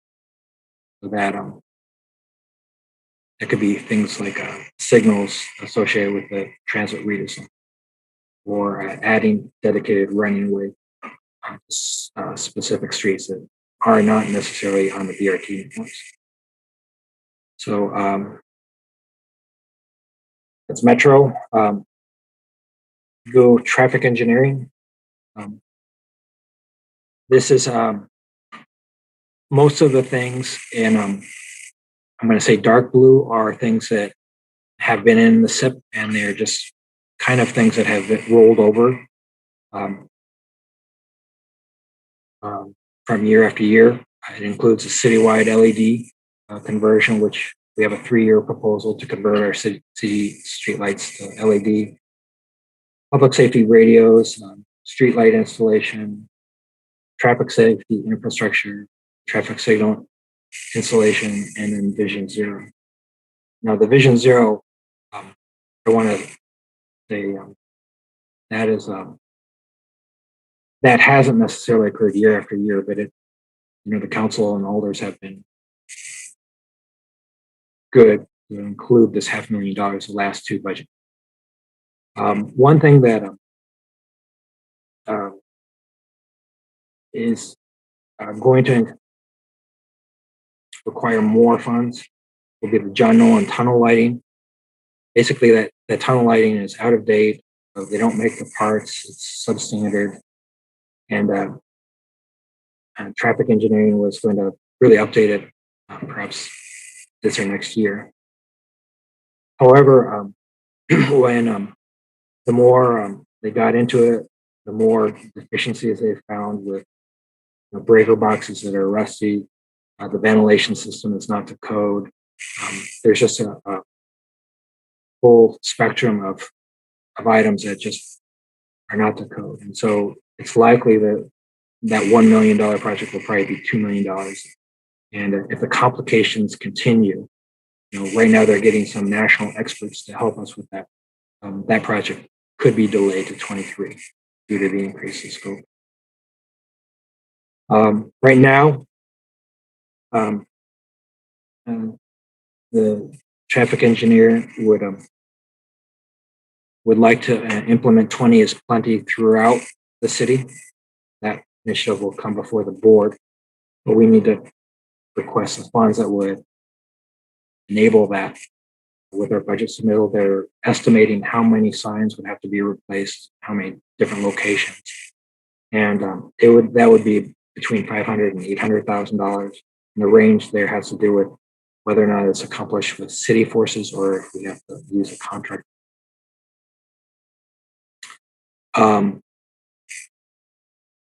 Yang will also be asking for some field operation equipment, including some lift trucks and the like. And that's to be determined, but it could go as high as $300,000. This year there was just numerous requests for ed bike enhancement monies as well as and the like. And as they went through the review list, I believe it was just last week, there just wasn't very much money to be able to address the number of requests there are. And so right now, Yang has asked if perhaps city engineering could increase the ed bike enhancement money, which is currently about 243, and it's in CE's budget. So it's likely that those monies right now might get rolled into one big program that includes neighborhood traffic management and the like, but that may not occur in this budget cycle. So if it doesn't occur in this budget cycle, we'd like to have at least the funding in the current pots that we have. Parking draft capital budget is probably one of the more straightforward ones. Machinery and equipment. This is straightforward, $54,000. It's likely Sabrina has been looking through the different capital expenditures that will probably be required with the relocation of the parking enforcement officers out of MPD and into parking division. And there could be miscellaneous costs of up to 100,000. Right now, she's investigating different locations. Sometimes capital costs are,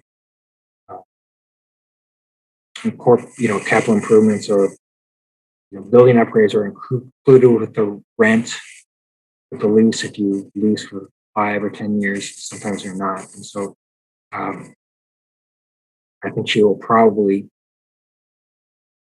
request the monies for that. One thing that is not here is that the intercity bus terminal and the Lake Street garage replacement are on the horizon list right now, and we do not have the information from that RFP sufficient to include it in the budget request that I do next week. So I believe we'll be getting responses to that RFP, and we can interact with the finance department in July or something, see if it's something that we could provide enough information that would warrant it being removed from the horizon list and put into it. And so that's kind of a summary of the questions. Thank you, Tom. Do you have any questions for Tom? Walter Foster, go ahead. Thank you. For kid contribution, I think that was primarily for the Metro budget. Can you just review that? So you're expecting maybe $6 million in cash and 16 million borrowing and 4 million cash. Yeah, that's what we are hoping to do. That's TID 46. It's yes, that's what they have said that that could support, and we have enough expenditures in that area that it seems like we could do that. We have to allocate it though between can't use it for vehicles. We have to allocate it to street and station. So. And then for the north-south BRT, so that's like a separate application sort of process that will sort of staggered start to that. Basically, we're going to start the kind of process towards hopefully getting some federal contributions for the future north-south route. Is that right? Yeah, probably. If we get our, I don't want to say this. When we get a construction agreement for the east-west, then time to start thinking about the north-south. That's actually exactly what Milwaukee did. Talked with the BRT project manager over there, and literally within a month after it was announced they got the grant, they started getting the things moving towards their north-south that they will also do. And the sort of early estimates on that would be in total, kind of 50-50. So we need to come up with 30 million contribution on our side. Is that right? Yeah.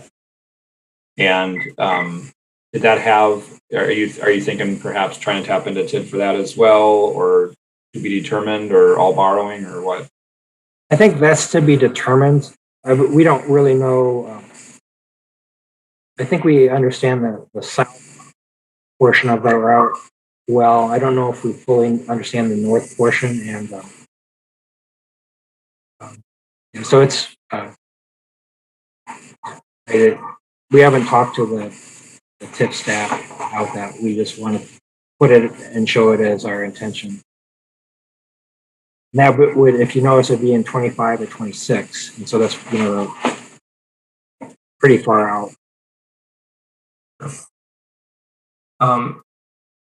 And then switching gears a little bit, for 20 is plenty. So that was 500 to 800,000 for sort of citywide implementation of that. Is that pretty much just all signage? Is that what that is? Yeah, I believe it is. I'm not sure who's threshold treatments or not. Jeremy, who's given the presentations, he's been working on the estimate and working with Mark Winter on. I don't know what's all included. I just Yank said, and they're still technically working on it. It has to be reviewed, but you basically said if we do it ourselves, it's 500, and they have a consultant with the 800.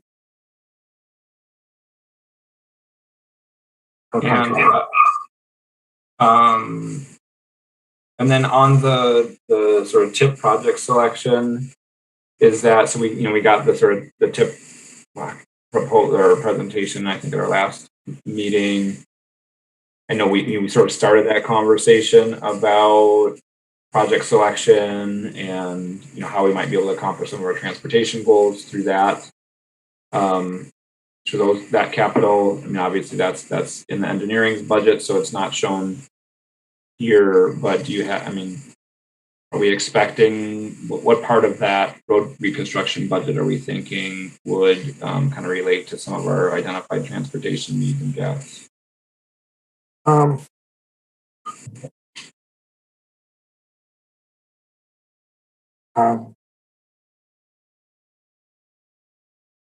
think there's various accounts that TE draws on quite a bit, including the bike ped account and the like that are in CE's budget. Chris has given a prioritization of draft prioritization of how those capital projects could be prioritized. Am I saying this correctly? Oh, it's late. I don't know. I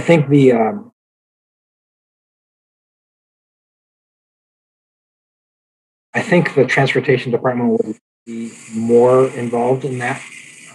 That's often the case where, throughout the nation, the transportation department has a larger role in kind of the selection of those. Right now, we're just kind of working through our staffing needs, and hopefully by next year's budget, we'll be further along in that effort. Not much to share for this year's, but we'll keep working on this year, and maybe for the 23 budget, it would look a little different. Yeah, actually, I think I fully agree with some of the previous comments by the board. Be nice.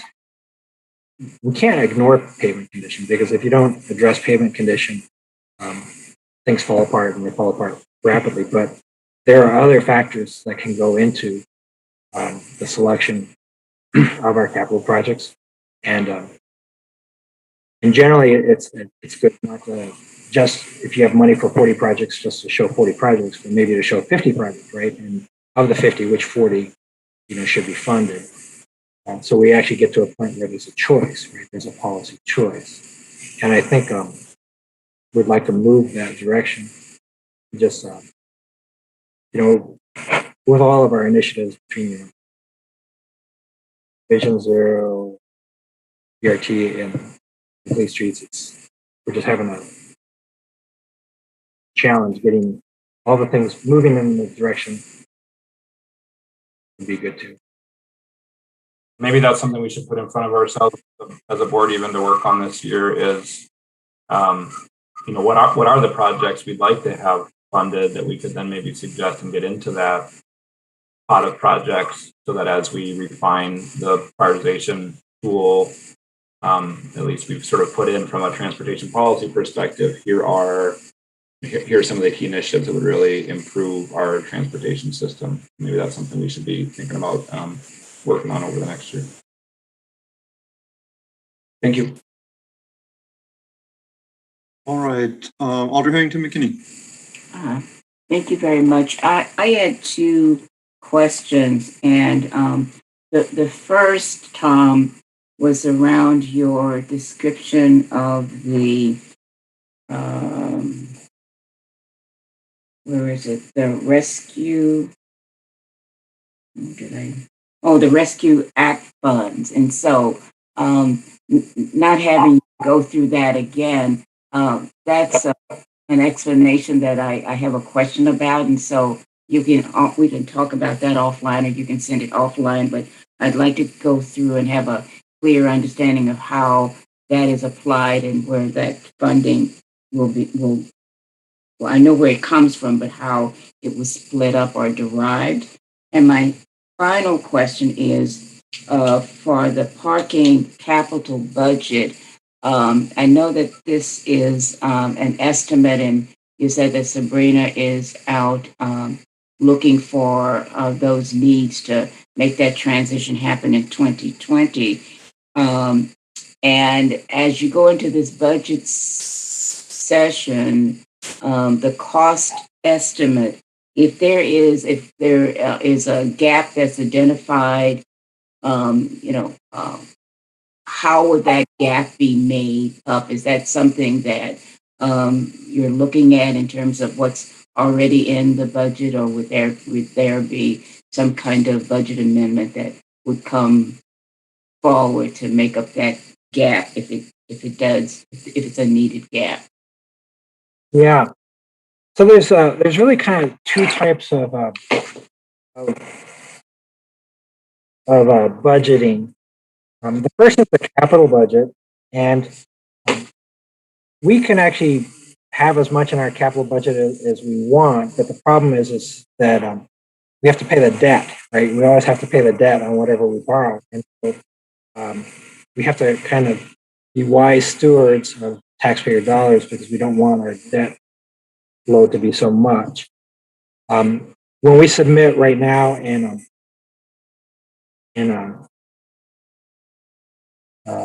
the coming week or so for the capital budget, those numbers can be adjusted, let's say in July, if we get better information. And particularly with Sabrina's request, I think that will occur. There's the other part of the budget is the operating budget. And that actually ends up being, I think, some of the most challenging because we do have levy limits, and we can't just add. We actually have to make choice. Or it's actually, I'm going to say it's you. The policymakers have to make choices because there's never enough levy to do everything that we want, and so that's where that gap ends up being challenging. And so that will affect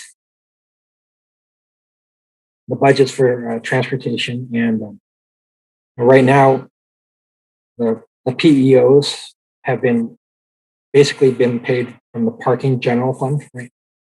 And the revenues in the parking general fund have not been very good this year. And so, there may need to be some general fund support for that. And there probably will be the facility that we use as we reload the PEOs probably will be a leasing arrangement. And so that would be an operating cost, not a capital cost. And so that will show up. So probably, I think a lot of our capital, the council and the mayor will have to show, restraint and good stewardship and not borrow as much as everyone wants to borrow, right? But that's kind of a discipline thing. Whereas the operating budget ends up being, wow, you have to make hard choices because you just can't have everything that you want. And so that's where that will probably show up.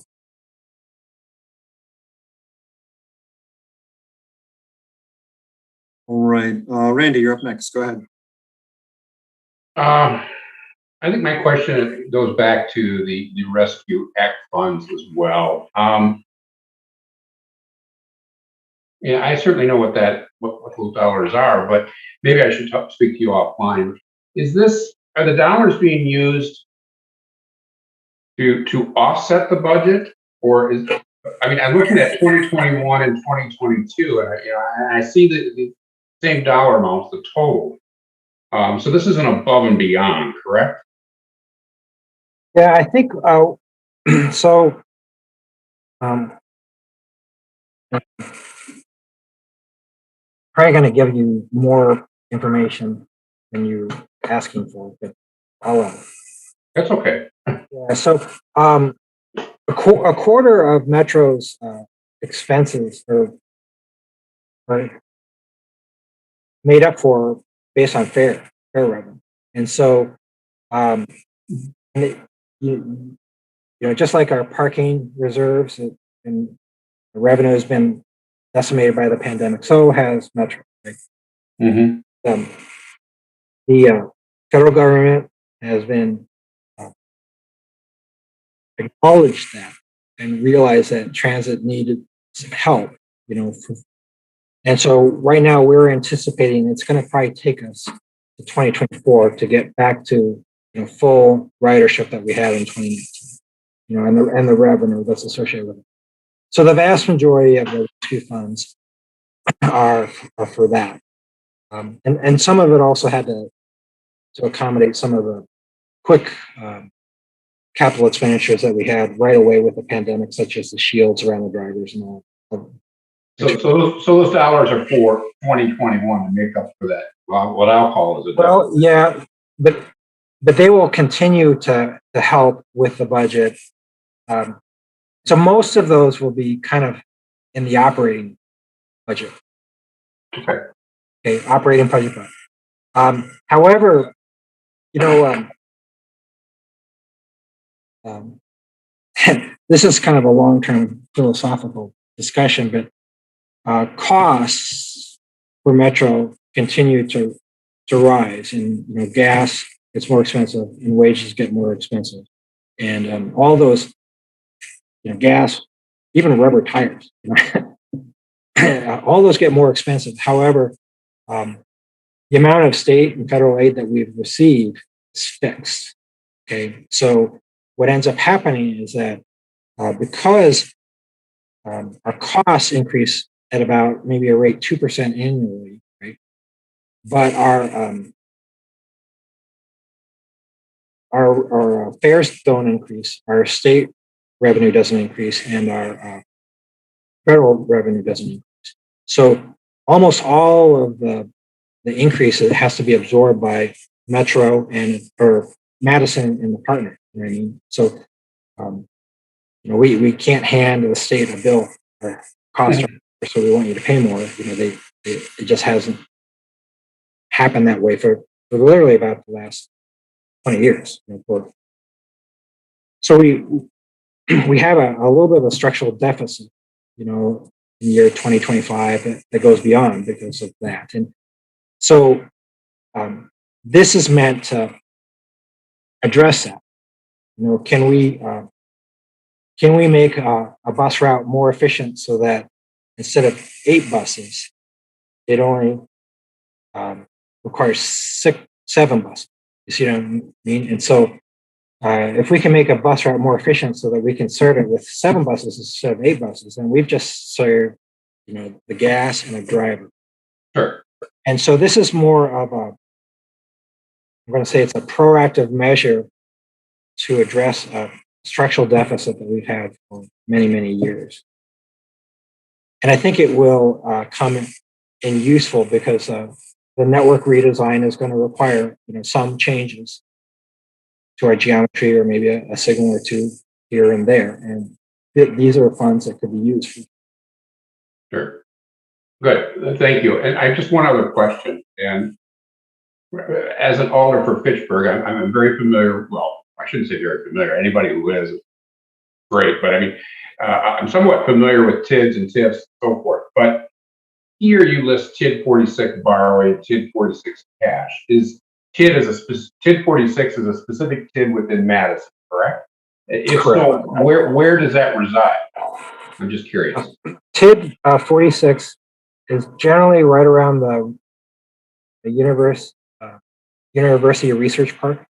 Sure. Okay. So we are going to amend the boundaries to TID 46 so that it extends a little bit farther west and a little bit farther north. And so that can capture the BRT costs basically on Mineral Point Road and on Whitney Way.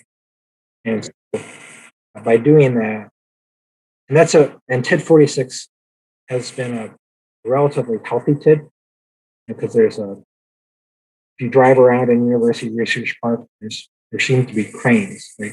Yeah. No. Well, that's what you would want to do with a healthy kid. Yeah. Yeah. Okay. Very good. Thank you very much.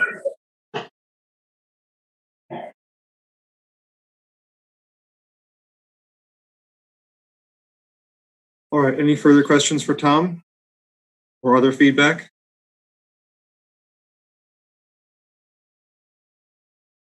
All right. Seeing none, we will move on to our last item for the evening, Legistar 65520, parking policy overview from Chris.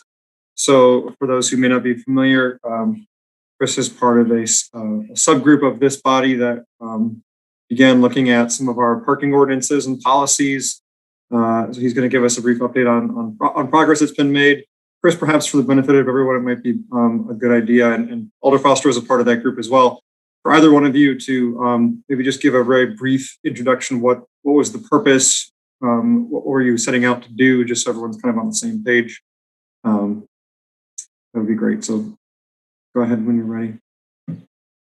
Yeah, thanks. So there was a short-lived subcommittee to tackle what the city's parking policy basically should look like. It started with thinking about on-street parking, and from that evolved into needing to think about the interaction between, or I don't know if I said on-street. It started with thinking about on-street parking and residential parking permits, and that evolved into thinking about the interaction between on and off-street parking. What is the goal of the city's parking policy or the competing goals? And all sorts of questions like that. So we made some headway on that. Because we lost members, it's no longer a formal subcommittee. So folks are still chipping away at it, but not really clear where or when that will land as a useful policy document. So in the meantime, I think mainly what I'm bringing here is that folks asked if I could, I know we still hear about parking issues here a lot.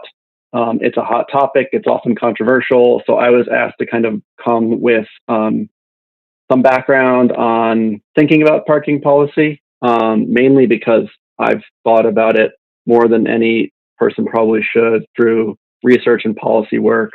So that's what I'm going to basically share here, along with how that sort of ties into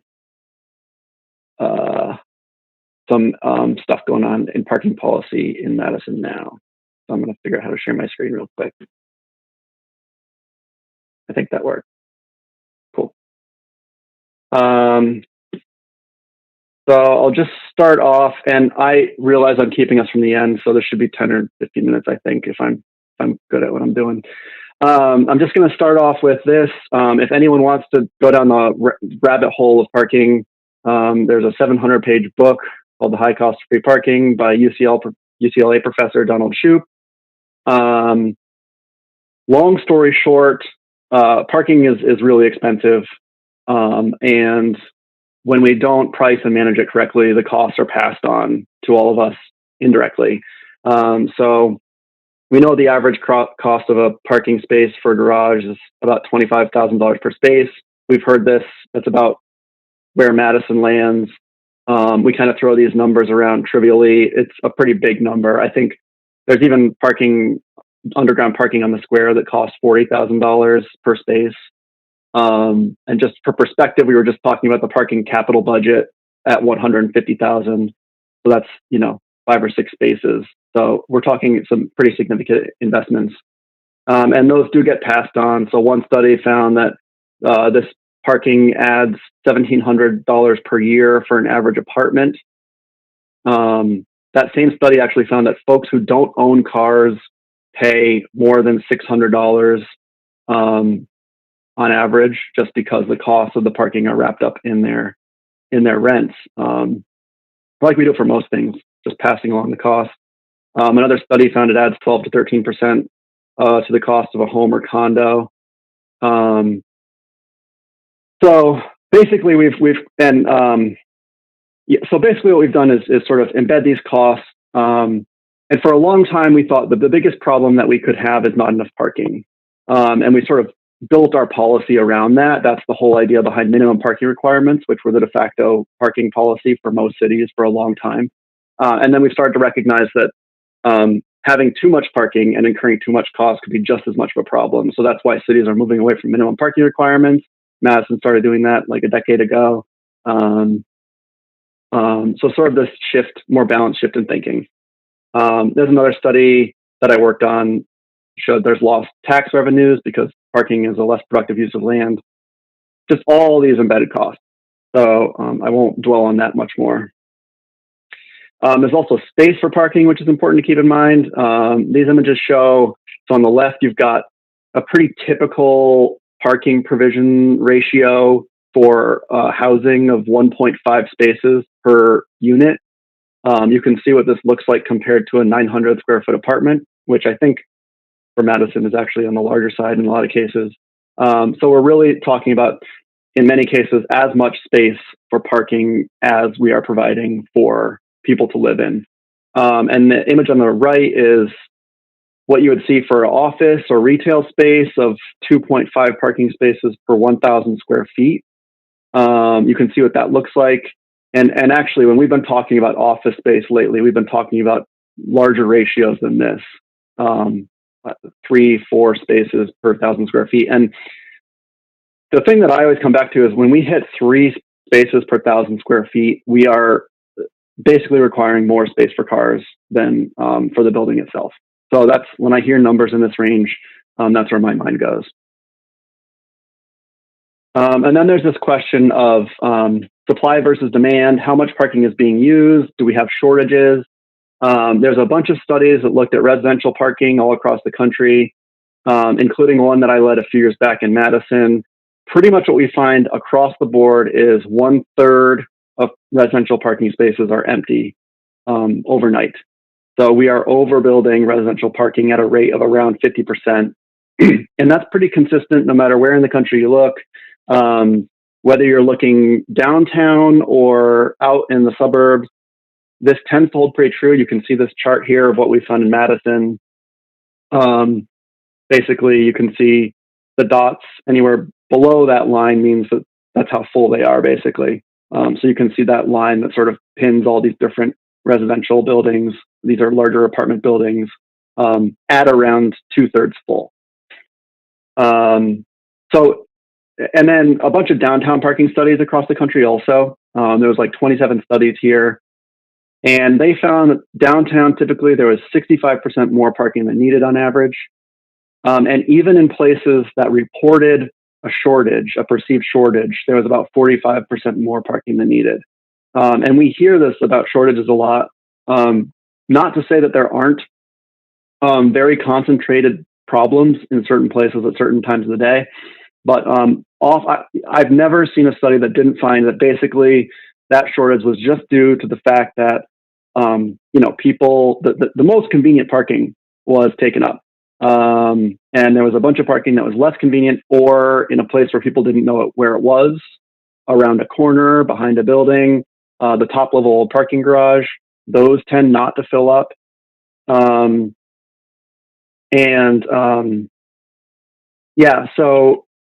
Or the parking is being used incorrectly. People are using it who shouldn't be using it because it's free and unregulated. So just something that I always keep in mind when we talk about parking shortages, really trying to get at what the root is and what the solution is. Often it is pricing, just a little bit of pricing, right? Seattle and San Francisco have both experimented with pricing on-street parking block by block, depending on how busy it is. And they've basically been able to adjust the price on every block so that there's always an open space. So if you're willing to pay a little bit more, you can get the space that's right in front. If you're willing to go around the corner and go a little bit further, you get cheaper parking. And I think this is a concept that could apply across the board to address a lot of perceived parking shortages. And lastly is parking and travel behavior. And I think this is really important to keep in mind when we're thinking about achieving a lot of these goals we talk about of reducing dependence on cars, reducing VMT, making sure we can manage traffic, is that parking is a really important lever in affecting people's driving habits. Handful of studies show that free parking at work increases driving by about 35 to 45% in urban areas.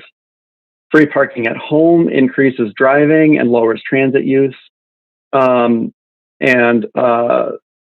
just a small amount can have a large impact.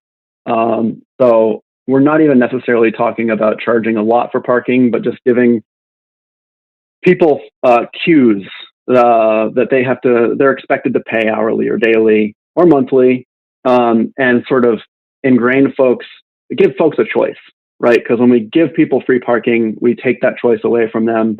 So even if they did have a bus nearby, they're probably going to rule that out. But if we naturally just sort of ingrain this idea that parking is worth a certain amount per hour or whatever, that causes a shift in people's thinking, and it doesn't have to be a big burden. The graph on the right is sort of wonky, but basically what we're seeing here is how impactful different factors are on people's driving behavior. So the bigger the bar, the more impactful something is. So people's distance to transit has some small effect on how much they drive, followed by mixing of land uses. You can see access to jobs, population density, and then down at the very bottom, we have parking management, which is mainly the price and availability of parking, and distance from downtown can have a really large effect on people's driving behavior compared to other things that we think about like density. So that's sort of on the micro scale. I did a bunch of work back in my dissertation days looking at the effect citywide of increasing parking and increasing free parking. And we find that the pattern holds true across cities. So we looked at changes in cities over a 40-year period as cities were building more and more parking and how that affected driving behavior. And we see a very clear relationship that the more parking cities built over this period, the more people would drive to work. And there's an asterisk here, which is that when I say people to driving work, I'm not talking about like how many people are driving in from the suburbs because of the growing region. This is just, if you just look at local folks who live and work in the city, what percent of them are driving to work? So by adding parking, we're basically shifting the incentive to drive, and in some of these cases, basically causing folks who used to not drive to take on driving as their natural local mode choice. And I'll just point out a couple cities here because they're going to be relevant for the next slide. Cambridge, which is on the low end, New Haven and Hartford are on the high end. You see really massive increases in parking and driving. This is what those cities look like around 2000. So the red is how much parking there is in the downtown. The blue is buildings. And this gives us a little bit of sense of what sort of like target ranges could be for cities. In Cambridge, you see 0.1 spaces per 1,000 square feet. On the high end, Hartford, you have 0.9 spaces per 1,000 square feet. So when I hear numbers like 2, 3, 4 spaces per 1,000 square feet, alarms start to go off in my head about what does that look like for us on a citywide basis, especially in a downtown. So just tying that back to some of the areas that we're actively thinking about lately here at TPPB in the parking subcommittee, the TDM program, wherever. What are the parking policy levers that we have to affect at the city level? The first big category is the parking utility, obviously. That would be the parking lots and garages, on-street meters, and the on-street regulations. So that includes the residential parking permits, RPOs, and other sorts of any sort of regulation on the street. And then we've got private parking, which we don't necessarily have a direct influence over, but as we see, we do affect the outcomes through things like the zoning code. Here's just a sample of what Madison looks like. You can see for a single family home, we require a minimum of 1, but allow a maximum of 4. Multifamily housing, a minimum of 1, maximum of 2.5. Office, 2.5 per 1,000 square feet to 4 per 1,000 square feet. And then retail, 2.5 to 5 per 1,000 square feet. Restaurants are based on capacity. So this is the kind of like the range of parking that we've sort of put down on paper as sort of the acceptable ranges for off-street parking. And there are many exemptions across the city. The entire central area is exempt from these regulations. Other areas of influence is the proposed TDM, which I'll just remind folks of on the next slide, and then things like TIF. So we're just trying to figure out, how these considerations play out in our decisions around these things. This should look kind of familiar to some folks. There was a special meeting at Plan Commission last week on Thursday about TDM, Transportation Demand Management. This is a program that would basically put more controls on how much parking developments are providing and what they need to do to offset the traffic impacts that parking and the related driving would cause. So on the left here, you can see basically this is how a developer would decide how many points they might need to achieve. And that's based on essentially how large their project is and how much parking they're building. So the more parking you build, the more points that you would be required to gain through TDM. And those points can be active transportation measures, bus subsidies and car sharing types of programs, just providing information to folks. And parking management is one of them. So I pulled up the parking management points so that folks can see what kind of measures we're talking about here. The first one is price parking. And that could be anything from, you can see direct charges to employees. So actually charging employees $50 per month if they want to use the parking. Sort of flipping that equation, you can do cash out. So you can say, if you don't want the parking, we'll give you $50 a month that you can use towards your own transportation budget. Unbundling parking, that means always including basically leasing buildings and parking separately all the time. So your apartment the cost of parking would never be included in the cost of the apartment or the office space. So folks are making a decision about whether they want to buy into that parking. Hourly and daily charges, shared parking agreements. You can see other types of things here. So that's pretty much a rundown of where our thinking was coming from at the subcommittee and how I think I see it playing into a lot of the things we're talking about. So we can discuss this a little bit if anybody wants to, or you can pocket it for later. Thank you, Chris. If you really want to get into the rabbit hole, there's actually an update to that book that you mentioned called Parking in the City that takes you even further down the rabbit hole. So anyway, thanks. That was very informative. Are there any questions for Chris or Alder Foster? You're in that group too. If you want to speak at all, feel free. Otherwise, we look forward to hearing what you ultimately come up with. Go ahead, Alder Foster.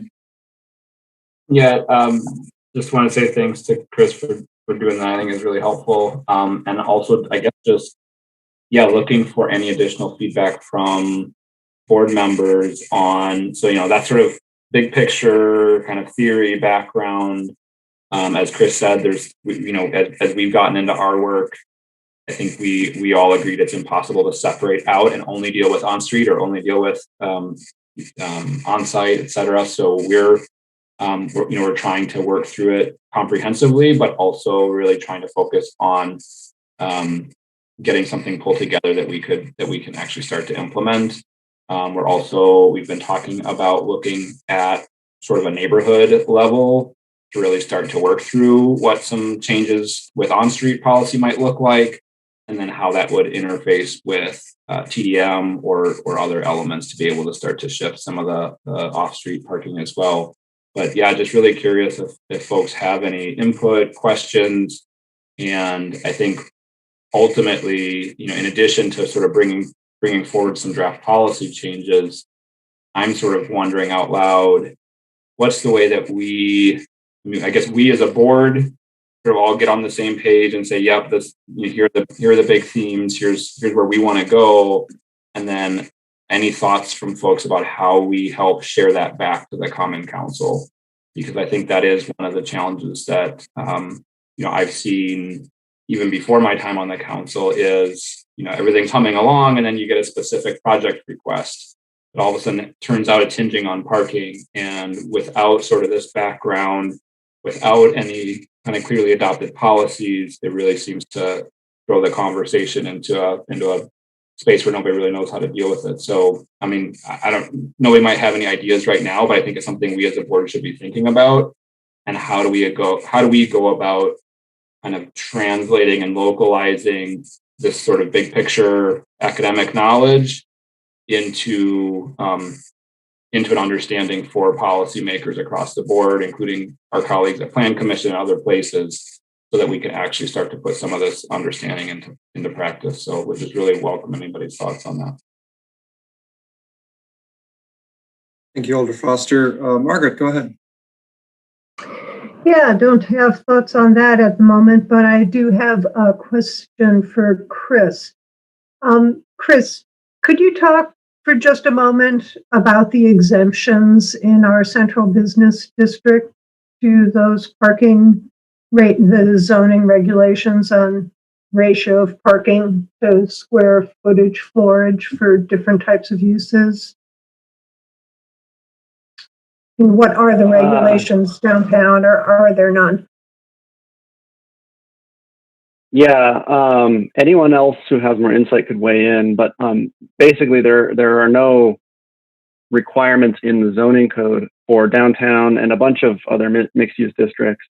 And I mean, that's the extent of it. But then, there are de facto conversations that happen between developers and the planning department, and when developments start to go through review, neighbors weigh in. So that kind of has become the de facto guiding principle on how much parking developers build. So that's kind of the thinking behind TDM, is to sort of make that more standardized. So there are no no minimums, no maximums. It's essentially what's negotiated building by building.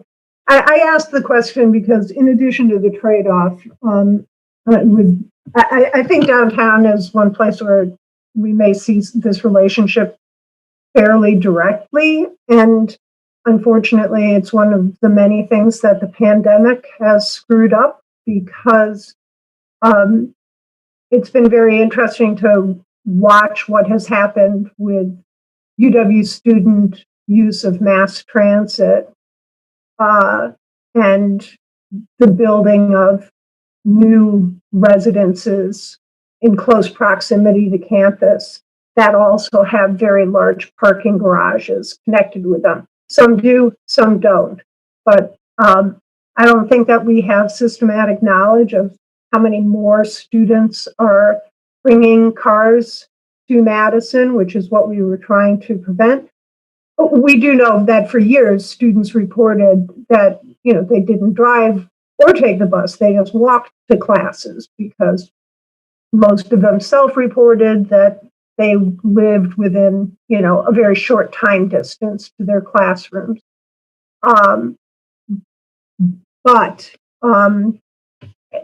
as we go through these building by building negotiations, when we talk about, talking, as Alder Foster brought up, as we talk about how do we operationalize some of this knowledge, how do we talk with the Planning Commission about it, how do we talk with Economic Development Commission about it. Knowing some of those relationships would be very helpful. Knowing the impact on city tax base would be very helpful too, because it seems like that's, one of the reasons the UW is building up, not out, is because land on the isthmus is a finite commodity, right? And so even though it's more expensive, structured parking is a better use of very, very expensive land than surface lots. And classroom buildings or research buildings or hospital buildings are a better use than all of that. So getting that balance right is something that we're all struggling. It's something we're all struggling with, and given the value of real estate in downtown Madison. I think it behooves a systematic look. I'm not sure where the people to do it. Got somebody who needs a dissertation topic. But it's something that I've been noticing, and I look forward to being able to get students back on buses and see what happens.